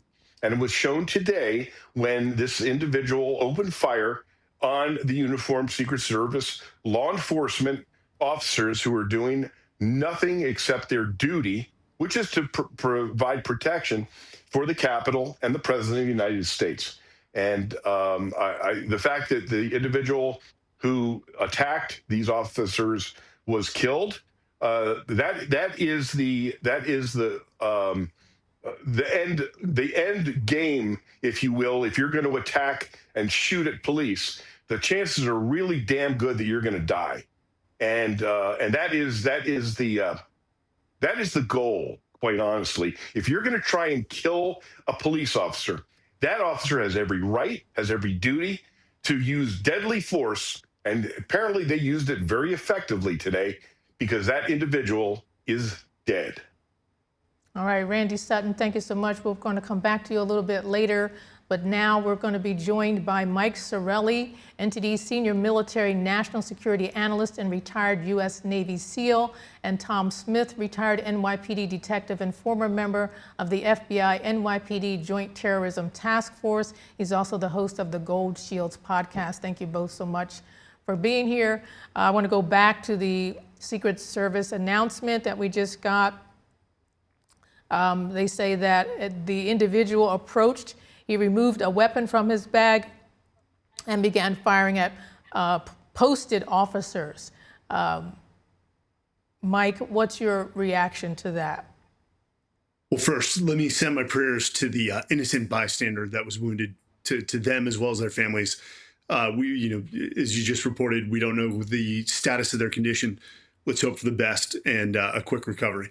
But, the Secret Service, and Tom knows this better than me. He was in law enforcement and worked with the FBI. It is a tough position. There's very little offensive operations for what these men and women do. They are in a defensive, reactive position by nature of what they do. Now, can they manage risk and mitigate risk through security protocols? Yes. But these men and women have to be vigilant for exactly this type of scenario. And it's never a great scenario. This is a worst case example. They performed, they protected the White House, the president, and eliminated the threat in this scenario. But, you just gotta give applause and respect for these men and women that do this on a daily and nightly basis. There is no break, and vigilance can wear you down as a human being. So they handled this well. I'm glad to see that it was wrapped up rather quickly. Again, applause goes out to them. Now, Tom, Secret Service agents are highly trained in using graduated levels of force. And in tonight's incident, they made the split-second decision to return fire. Can you walk us through how Secret Service agents are trained on when to escalate to deadly force and how they balance restraint with the need to protect the president and the White House? Well, it's a direct threat, and that's what happened. The uniformed Secret Service agents around the White House probably get approached thousands of times a day from people asking directions, where they're at, where they can go to see something. And then out of the blue, someone who's approaching them pulls out a gun and tries to kill them. And they responded as quickly as anyone could possibly do, protecting themselves and the president possibly. And they are trained to do exactly that, to see a threat and to respond to that threat very quickly. Just like every other law enforcement officer out there, it's not just strictly for the Secret Service, but, regular officers throughout this country get attacked like this every single day, as Randy just explained in the last segment. But they handled it the way they should, and they took out the threat, and they're all okay. The president's okay. Mission accomplished. Yeah, I mean, I think it's only natural that you would fire back if someone's walking toward you and shooting. Even for your own safety, you would have to do that. I want to talk about now how a message from FBI Director Kash Patel. He said the FBI is on the scene assisting the Secret Service. So, Tom, how important is seamless coordination between the Secret Service, FBI, and local police in an incident like this? It's very important. The sharing of information and coordinated efforts to come to the same conclusion is very, very important, because the better the relationship, the better the coordination, the quicker and better the investigation is. When you can rely on another agency to provide information that they can get their hands on quickly and then bring it back to the people running the investigation, probably the FBI in this case, it's a seamless investigation that way. And everyone appreciates that, because it's a better working environment when you can rely on other agencies to work together on an investigation like this, which is so important. Now, Mike, your thoughts on the Secret Service agents' training as far as escalating to deadly force? As we said, the guy pulled out the gun and he was coming, seems like he was shooting right directly at them. Are they trained to use deadly force right away in an incident like this? Absolutely. So first off, the Secret Service are some of the best trained for a very specific mission. And let's talk about escalation of force or de-escalation. In this incident, this is in extremis. It is risk to personnel as well as the asset. So you are moving directly to deadly force when you're taking fire. There is no de-escalation. And partly the reason because of that is, one, you have an active threat. You want to remove that threat as rapidly as possible, and then assess if it is just one of multiple people trying to conduct an attack on the White House. And so they don't know if this is a multi-pronged attack with 10 people with 15 people. So you address the threat that's immediately in front of you. You use deadly force to eliminate that threat, and then you can guarantee they went on to a lockdown protocol and then tried to assess if there was any follow-on attacks. So again, that just shows the nature of their training, that they could eliminate this threat so quickly. And for anyone who second guesses it or asks the question if they could have de-escalated the situation, you can't de-escalate something when somebody is shooting at you. There's only one option, and they chose the correct option. I guess the question I have now is, how many of these Secret Service officers are posted, and then how do they get in touch with other Secret Service officers if they need help? I mean, in this instance, it was just one person, but if there were multiple, or, God forbid, if there were more than one person, how do they call for help or get help? Tom. Well, they're all on a singular radio transmission, and then that transmission can go out to others that are around the area. Probably, Washington Metro has a line into the Secret Service or some sort of radio transmission with them as well. But the staffing or where officers or agents are placed depends on the manpower, depends on the day, depends on the event. I mean, there's a lot of factors that go into that as far as where they're placed and the amount of agents or officers who are at a particular location. So that can vary very much from day to day. Memorial Day weekend, it may be a little more in certain areas because of the high volume of tourists that might be in Washington, D.C. But then again, it all depends on the day, and that can change day to day. All right, Tom Smith, thank you so much for coming on with us. We're going to get back to Mike Sorelli a little later, but now we're going to go to the NTD White House correspondent, Mari Otsu. Mari's on the scene there. Mari, what do we know so far?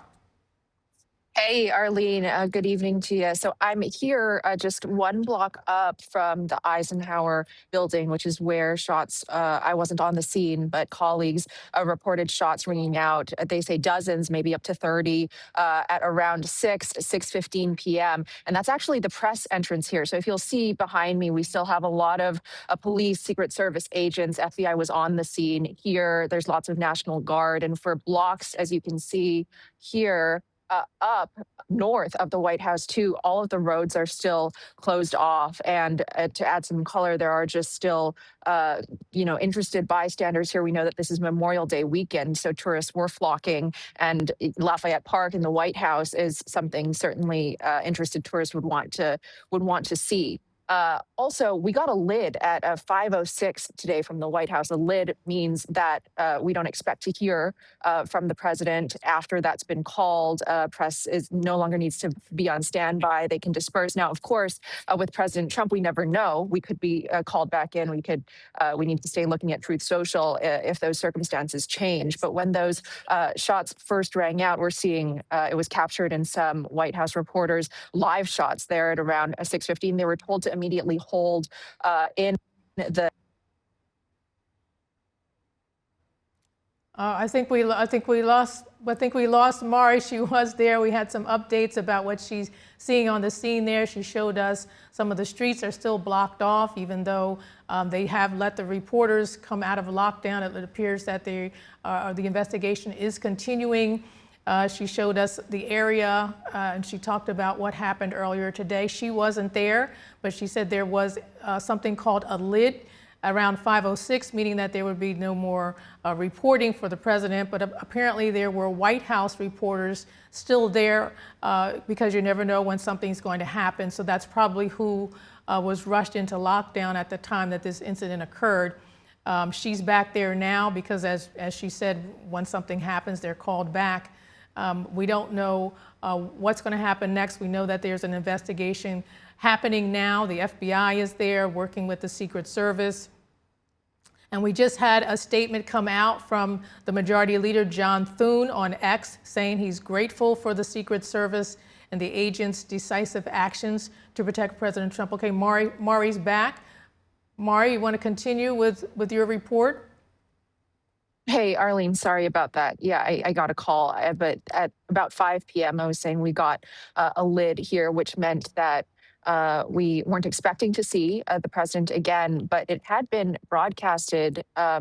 President Trump's schedule, I think it's worth noting, had actually switched last minute. On Friday, he took to Truth Social to announce that he wouldn't be attending his son Don Jr.'s wedding over the weekend in the Bahamas, saying, using the word important twice, saying that he felt it was just, quote, very important for him to be back in Washington and, quote, very important for him to be specifically at the White House during this important period in time. Also, notably, he was supposed to go to Bedminster, New Jersey over the weekend, but instead rerouted after speaking with alongside Representative Mike Lawler in Suffern, New York yesterday, and came back to the White House. And we know that he'd been in the Situation Room all day, that maybe a peace negotiation with Iran was close to coming out when this happened. He had just posted to Truth Social earlier today. And so although we don't yet know the shooter's motives, we're hearing now with an update that the suspect died from his injuries.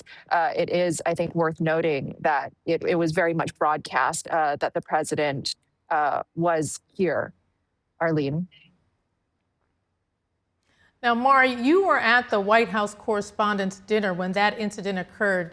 Now, I believe you said you weren't here when this incident occurred, but you're there now and you're seeing the scene. How does it feel to you to have been both at the White House Correspondents' Dinner and being here now? Yeah, I mean, it was, and that was, I think maybe exactly a month ago now, April 25th. And we're now in May 23, so maybe about a month, exactly a month, on a Saturday at the Washington Hilton, and that was that. I mean, it was surreal. I heard we were all there, a couple of colleagues of mine and I, and it was like it happened in slow motion. I immediately knew that those were indeed gunshots coming from somewhere in the back of the room there. More police now are arriving on the scene, but. And my first thought was to look, of course, toward the head table, toward the president. And the next thing I know, Secret Service agents are running across the tables, and they're trying to get the president to safety. And we know, that was his third now assassination attempt. One of my colleagues was also there at Butler. And so I can only imagine. I was watching some of the reporting happening. I think some ABC reporters were, reporting something, doing their live shot in the tents there at the White House when this happened, and it was many dozens of gunshots ringing out there, and then needing to stay locked down in the White House. Certainly, as now we're getting a lot of responses from government officials and people expressing relief that the president and that everyone is okay, reporters are okay. It is a testament, though, to, I think, the where we are right now in our nation with political violence. Although we don't yet know the motive, it's certainly a part of the conversation for sure. Now, you just mentioned that there were more police arriving. Can you just talk to us a little bit more about what's going on there now? What's the latest? Yeah, I mean, seeing? I don't see behind me there, more police were arriving now. That's we're going a little bit more north there. Down there behind me, I'm turning around now, is where the Eisenhower building is, and I think we can likely expect this to last at least a couple of more hours. It was actually just right there. I was there in the fall in November over Thanksgiving weekend when the two National Guardsmen were shot right outside Farragut, and that's only a block up from here. Yeah, I mean, I don't see this moving anytime soon. National Guardsmen are still here. A lot of the press are still out here, and yeah, until further details emerge, I think that this will likely be the case for a couple hours more tonight. Now, they said this happened. Shots were fired near 17th Street and Pennsylvania Avenue Northwest. Is that where you're standing now, somewhere near there? I'm near there. That's one block down this way. I can't access that from here. I might have to go around, and that's the press entrance, actually. So that's where every day I enter, near the Eisenhower building, past security, metal detectors, put my bag before I can enter the White House grounds there. So that's also one of the main main security standpoints before you can enter the White House campus. And that's just a block down behind me from where I am. All right, Mari, thank you so much for giving us those updates. We're going to come back to you a little while later. But now we're being joined by NTD Senior Military National Security Analyst Mike Sorelli. Welcome back. And Police Lieutenant Randy Sutton. Thank you so much both for coming back. So we just got finished talking to our reporter, Mari Otsu, our White House correspondent, giving us kind of the lay of the land there. She said more police are coming. Is this normal for more and more law enforcement to continue to come to the crime scene for an incident such as this that occurs at the White House? Mike. Yes, for a number of reasons. One, you want physical security, the additional physical security on site. Two, it's also psychological. It's showing that we have a lockdown, and for any follow-on attacks, if this individual was part of a cell, you want psychologically to send the message that it's an even hardened target compared to what it was before.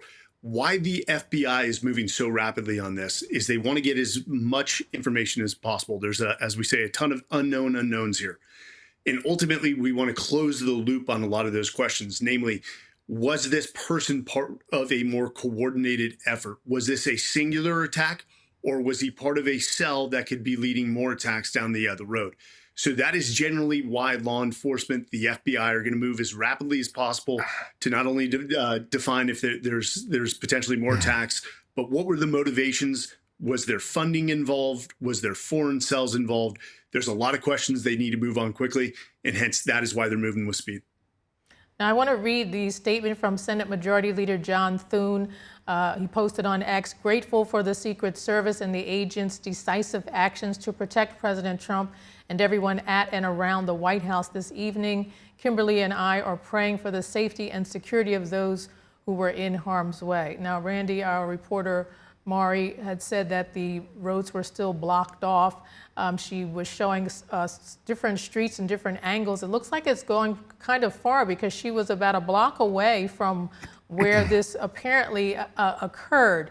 So do they tend to block off more area than was the immediate area where incidents occurred? Yes. Once you lose control of the scene, you've lost control of the scene. So they want to set the perimeter out as far as possible to control the egress and also to look for any possible evidence that might be in the area. You know, they'll be looking for any discarded items that the suspect may have thrown away. They'll be looking for any rounds that were fired. They'll be looking for any evidence that might be within that perimeter. So once you lose control of that perimeter, you can't get it back. Better to have a wider area and then close it down. Remember, you also have multiple jurisdictions here. You know, the FBI is going to be taking over an investigation, but still you have Secret Service, you have Washington Metro PD, you have Capitol Police, you got a lot of different agencies here. And so you have to coordinate all of those agencies and their different areas of responsibilities. Now, you just mentioned a lot of the different agencies we're seeing now on screen, a group of people here which potentially are from the different agencies. I don't know if they're bystanders or not. I wouldn't think there would be bystanders that close. We're seeing the crisscross tape and one individual inside of the tape looking around. Mike, can you talk to us a little bit about what we're seeing here and what they could be doing?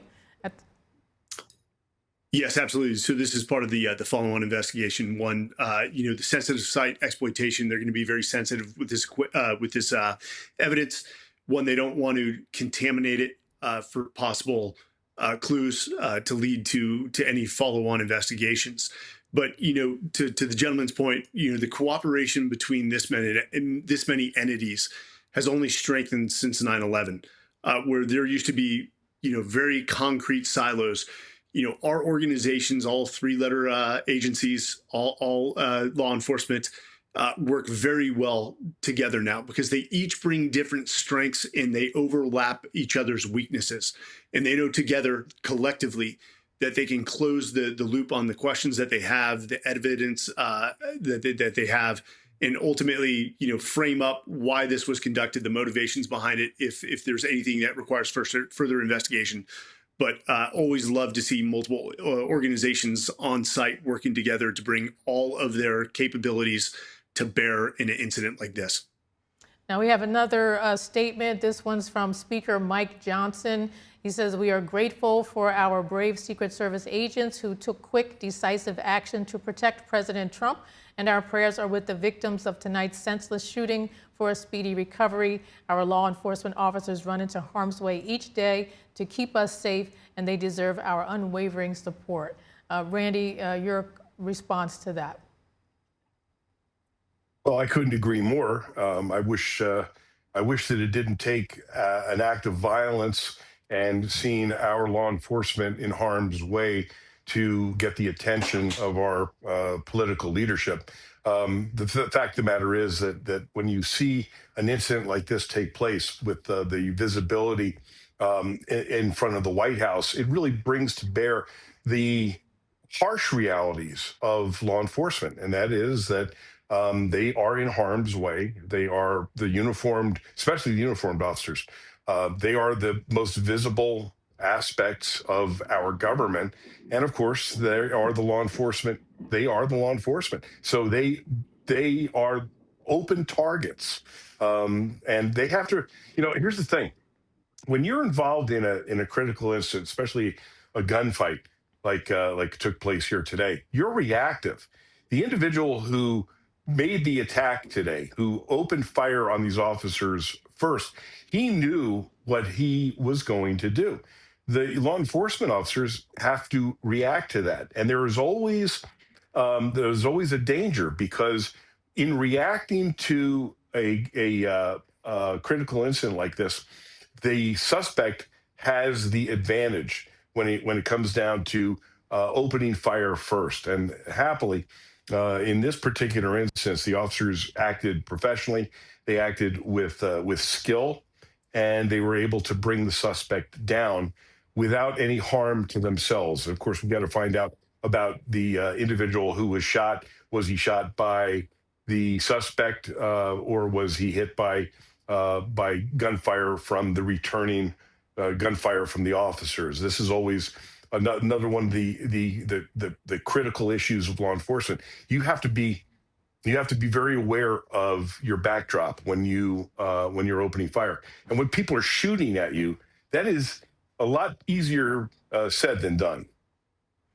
Now we've seen here that Speaker Mike Johnson talks about our law enforcement running into harm's way each day to keep us safe. So Mike, how important is it for us to understand the risks that they take, and for us to support law enforcement, not just at the White House, but across the country? No, that's a great point. Arguably, and we all know this, law enforcement has been under attack, predominantly from the left. Beyond the defund the police, just the lack of support for these brave men and women. To Randy's point, it's one thing to be in the military, and I spent 20 years in the military, and we're usually on the offensive. He makes a great point that, even for the Secret Service, you can go months or years without being involved in an incident like this. And then all of a sudden, you find yourself in a worst case scenario. The vigilance that these men and women 24/7 have to apply every time they go into work, that brings a stress, an emotional and a spiritual toll that I don't think a majority of Americans will ever understand. But even beyond the Secret Service, like you said, the law enforcement, our men and women in blue out on the streets every day dealing with, just the worst situations you can think of. You've got to pat them on the back. As a nation, we've got to step up, and we've got to support our law enforcement. And will they handle some situations badly? Absolutely. Guess what? They're human. These men and women are human. And when you're in these situations for which no book solutions exist, and you've got to make decisions like these gentlemen made today, removing a threat in near real time, mistakes happen. And again, we'll find out if it was law enforcement fire, Secret Service fire that injured this innocent bystander. That happens. There is collateral damage. But ultimately, who's to blame for this is the gentlemen who attacked these officers who were defending the White House and the president. So I think, this being Memorial Day weekend, I know it's focused on our military who paid the ultimate sacrifice. The law enforcement's doing the same thing. And I would rather do another 20 years in the military than become law enforcement, given the current environment. And I think Randy on the previous segment talked about that and the low recruiting numbers. We've seen recruitment in the military rise because of the national pride. That needs to be applied to our law enforcement as well, and it needs to be applied now. Now, Randy, your organization, Wounded Blue, deals with officers who have been hurt in the line of duty. Talk to us about what they go through.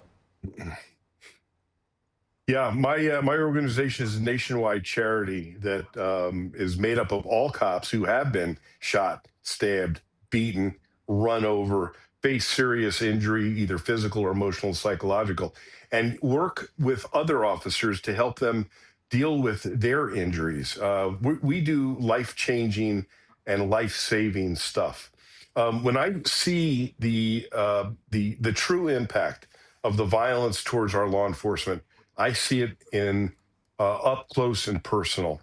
I'm dealing with a police officer right now who was shot with a .223 round during a domestic dispute, severely injured. In fact, she will never be the same. And here's the harsh reality that this officer is facing. Because she cannot return to work within a year, they are terminating her with no benefits. So when you talk about the unjust actions of communities and law enforcement agencies and cities and political people who are in positions of leadership, it's time for them to step up. It's time for them to realize that law enforcement officers around this nation are facing serious physical and psychological injury, and they need to step up to the plate and play the role that they need to play, and that is in safeguarding these individuals who have given so much, and to give them the care, the physical, medical care, and psychological care that they so richly deserve, instead of the way some of them are being treated. All right, Randy and Mike, we're going to come back to you in just a little bit, but now we want to go back to our NTD White House correspondent, Mari Otsu, who is on the scene there now. Mari, what more are we learning? Hey, Arlene. So in the time since we last spoke, more police have arrived here, a couple up the road there near I. We're on H and 17th. That's just one block up from 17th and Penn. That's where the Eisenhower building is. It's also where the press entrance that I use is to get onto the White House campus. That's where those shots were ringing out at about 6:15 p.m. today. Reporters there who are already at the White House captured some of that in their live shots, and were then ushered into the briefing room where they were held on lockdown on the White House campus for about 30 minutes. And we're now getting that President Trump has been briefed on the situation. We haven't yet heard directly from the president, but I'm standing by for Truth Social. As we know, on the night of April 25th, the White House Correspondents' Dinner shooting, when it was taking place, President Trump from the venue, still at the Washington Hilton, was saying that he wanted the night to go on. And I mean, as security-wise, that wasn't able to happen. But he was active there and immediately wanting to address the situation. And then when that wasn't possible, when it wasn't possible for the dinner to go on, he then said that he wanted it to be rescheduled, while also calling a press briefing at the James Brady briefing room within 30 minutes. So who knows? I mean, that could be a possibility tonight. I think information is still being gathered. Clearly, all of the streets around the White House here are still blocked off. There's caution tape, Secret Service, National Guardsmen, and lots of police still here, even though we know that the suspect is now dead. And we do know that this was, we don't yet know the motive exactly, but that it needs to be mentioned that it was very broadcast that President Trump would be here in the White House this Memorial Day weekend. He had, mentioned publicly on his social media website that he unfortunately couldn't make it to his son Don Jr.'s and Bettina's wedding, while congratulating them, saying that he felt it was very important for him to be at the White House during this very important point in time. And people were tracking, his cabinet members, including Vice President J.D. Vance, their location. He came back to the Situation Room for the meeting today. And so I think it must be mentioned that people knew that the president was here. And I'm still seeing around me lots of interested bystanders, interested tourists. It is Memorial Day weekend, and so lots of tourists are flocking here. And this is certainly a very iconic place, the White House and Lafayette Park, and all of the streets surrounding it. Arlene.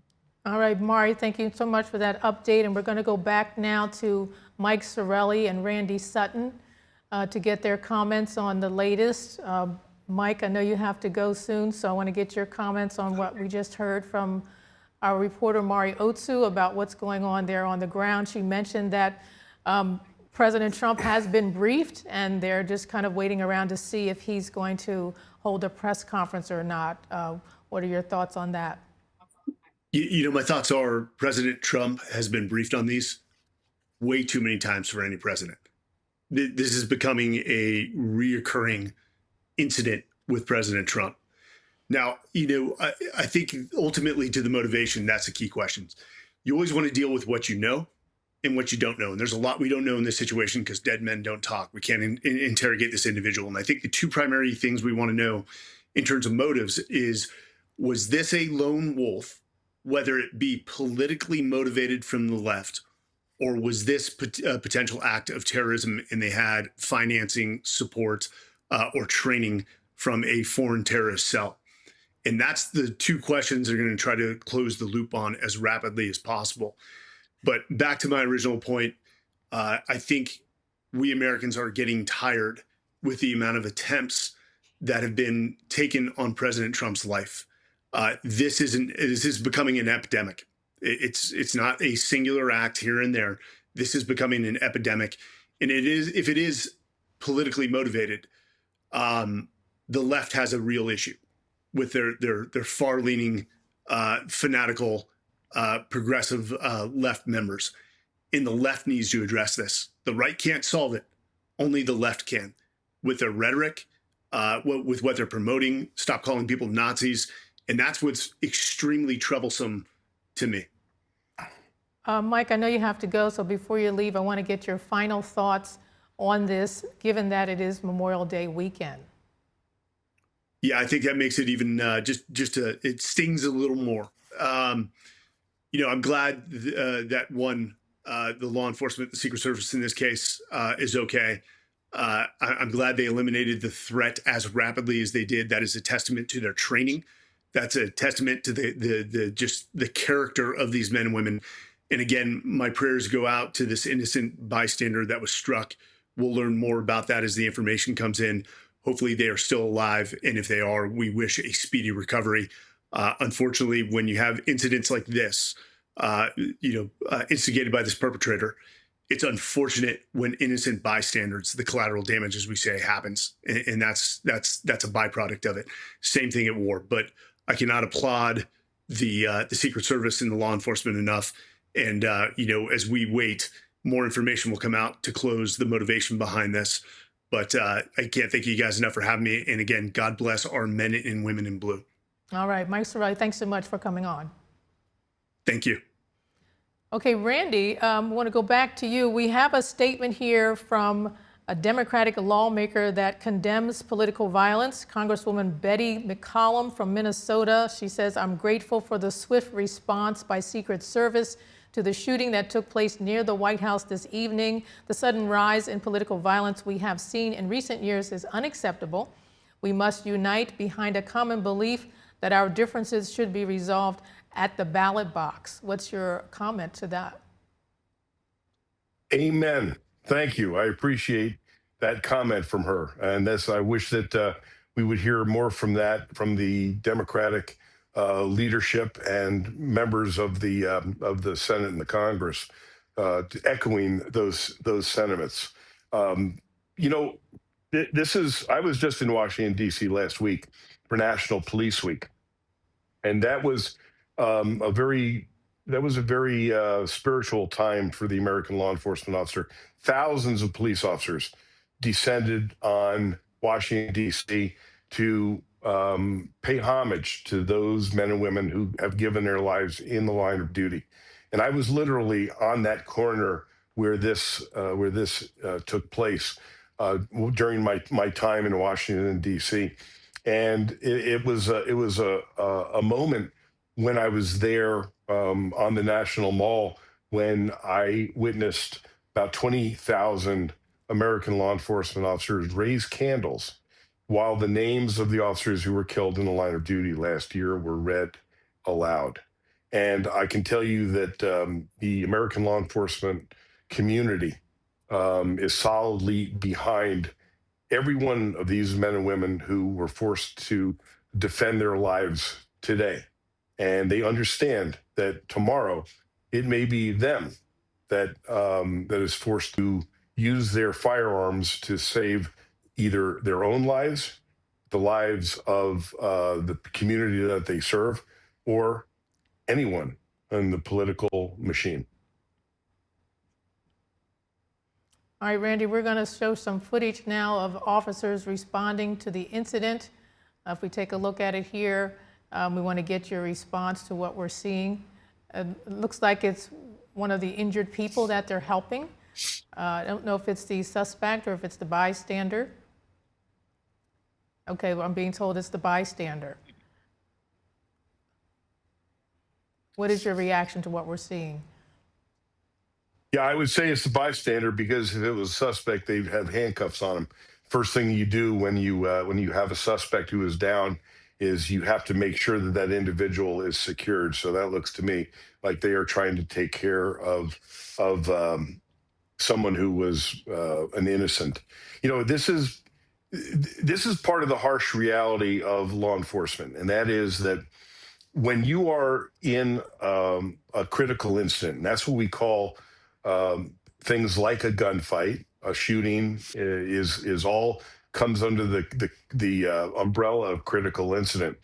You're forced to make decisions in literal milliseconds that may have ramifications for decades to come. And this is part of the reality of being a police officer. It is very difficult to train effectively for critical incidents. You do your very best. You try and learn your weapons. You try to go to the range. You try to prepare yourself physically and mentally and emotionally for these critical incidents. But when these incidents do occur, they have far-ranging effects, not just on the individual officer, but their families, the families of those who have been affected. In this particular case, we have an innocent who is struck, and this is going to affect hundreds of people, not just those who are struck by gunfire or the people who actually open fire. This is going to have ramifications on their families as well. So this is something that that police officers train for, but you can train and train and train until you actually live through an experience like this. It's very difficult to explain it.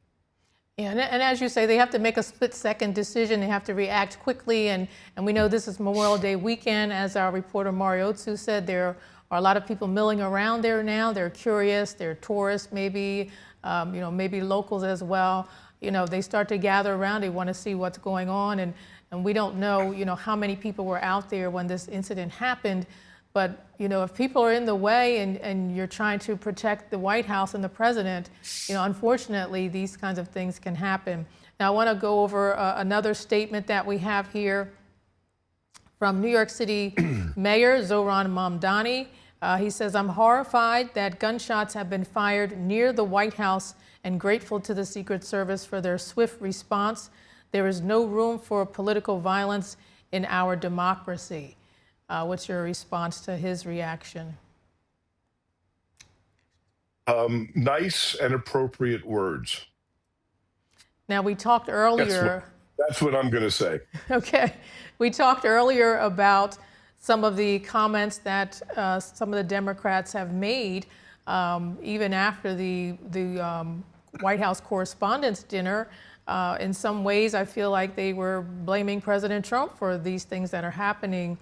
We've got two appropriate comments here from a Democratic lawmaker and a Democratic Socialist mayor. What are you expecting maybe tomorrow from some of the Democratic lawmakers? Are you expecting their comments to get a little less appropriate? Oh, I wouldn't doubt that one tiny little bit. Listen, we heard from some Democratic leadership that they believe that the shooting at the White House Correspondents' Dinner was a setup for political purposes by the president. I mean, you can't get any crazier than emotions when it comes down to this president. I've never seen anything like it. So here's what my hope is. I hope that we actually start seeing a centering and a return to some sense of normalcy when it comes down to the compassion for crime victims. You know, we have seen the literal abuse of crime victims over the last, I'm going to say the last decade, where it seems that those who are responsible for committing violent acts are given more and more benefits and more compassionate responses than those who have fallen victim to the criminal conduct.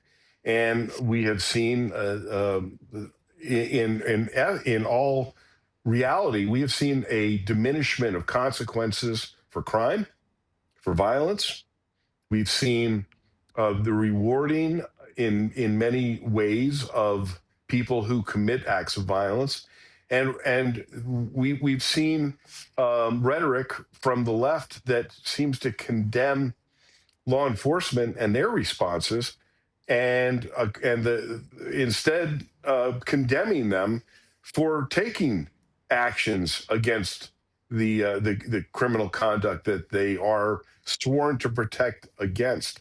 So we've seen a lot of changes in the criminal justice system in the last, I'm going to say, it's actually more, but I'm going to say 10 years, where we have seen an incredible change that has made the streets less safe for citizens.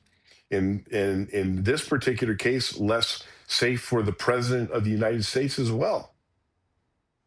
All right, Randy, thank you so much for your comments. We're now going to bring in Lieutenant Colonel Darren Gobb. He's an NTD contributor. Lieutenant Colonel Gobb, we want to get your comments on everything happening so far overall, but particularly about what the Secret Service reported that an individual approached. He removed a weapon from his bag and began firing at posted officers. Yeah, that in and of itself tells a bit of a story, because if you're going to be part of an organized crime unit or even a terrorist unit, this is not what that looks like. This looks more like either a lone wolf motivated actor, or, as some of the initial reports I'm hearing, about somebody with a history of mental illness, which is no excuse, but could just be a factor and a fact involved.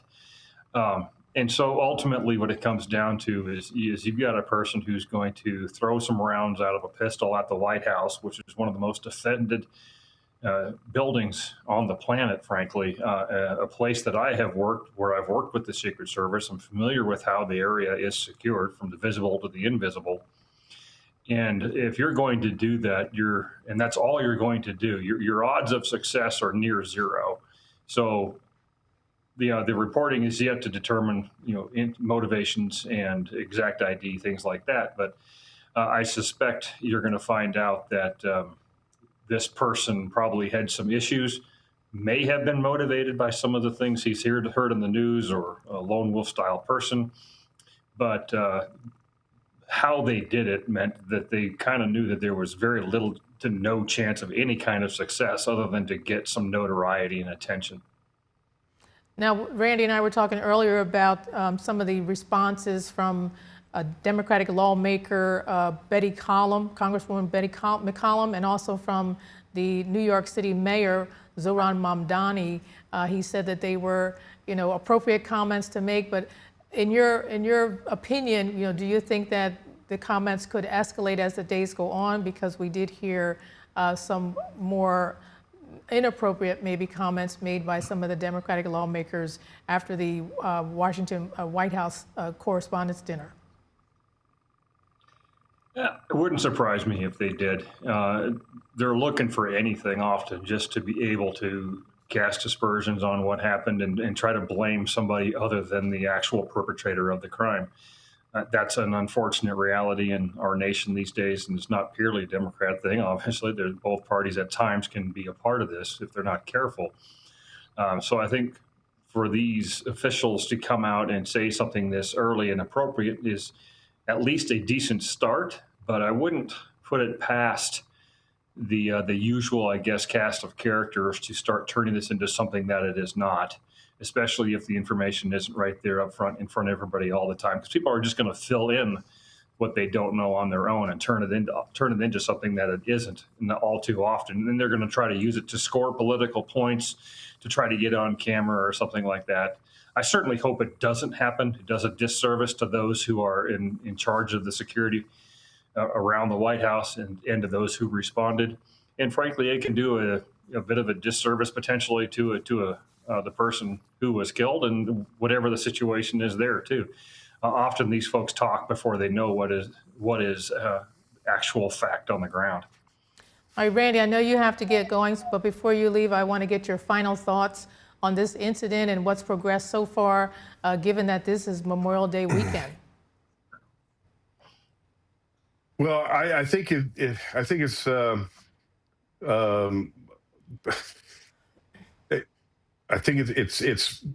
quintessential aspect here is that Memorial Day weekend is that this is when we honor those who have served this nation. And these officers who were in harm's way today, they are individuals, they're not military, they are law enforcement, they are servants of this nation. And today they acted with honor, they acted with courage, with bravery, and with competence. And every American can be proud of them. I know that I am. All right, Randy Sutton, thank you so much for your words and for coming on tonight. Thank you. Okay, Lieutenant Colonel Gobb, I want to go back to you to some of the statements that we've gotten. We've gotten a statement from the House Republican Conference. It says, thank God President Trump is safe. Endless gratitude to the Secret Service for their immediate heroic response. Political violence has to stop. House Majority Leader Steve Scalise saying violence is never the answer. Your thoughts on that? Well, first of all, of course, we're glad that everybody's safe regardless of who they are. But it's a little early to say that this was a specific target against Trump himself, even if that's not what was intended. That's how many will hear that. And I think a generic statement like some of those is appropriate, but to read too much into motivations and intentions at this point is too early. Certainly, ultimately, though, what I'm really happy about, though, and as always, is when the security teams and the people who are serving around the White House and in the greater D.C. area in general, when things work out the way they're supposed to, when they have to. It's unfortunately that it had to happen in the first place, but nevertheless, those procedures were put into place.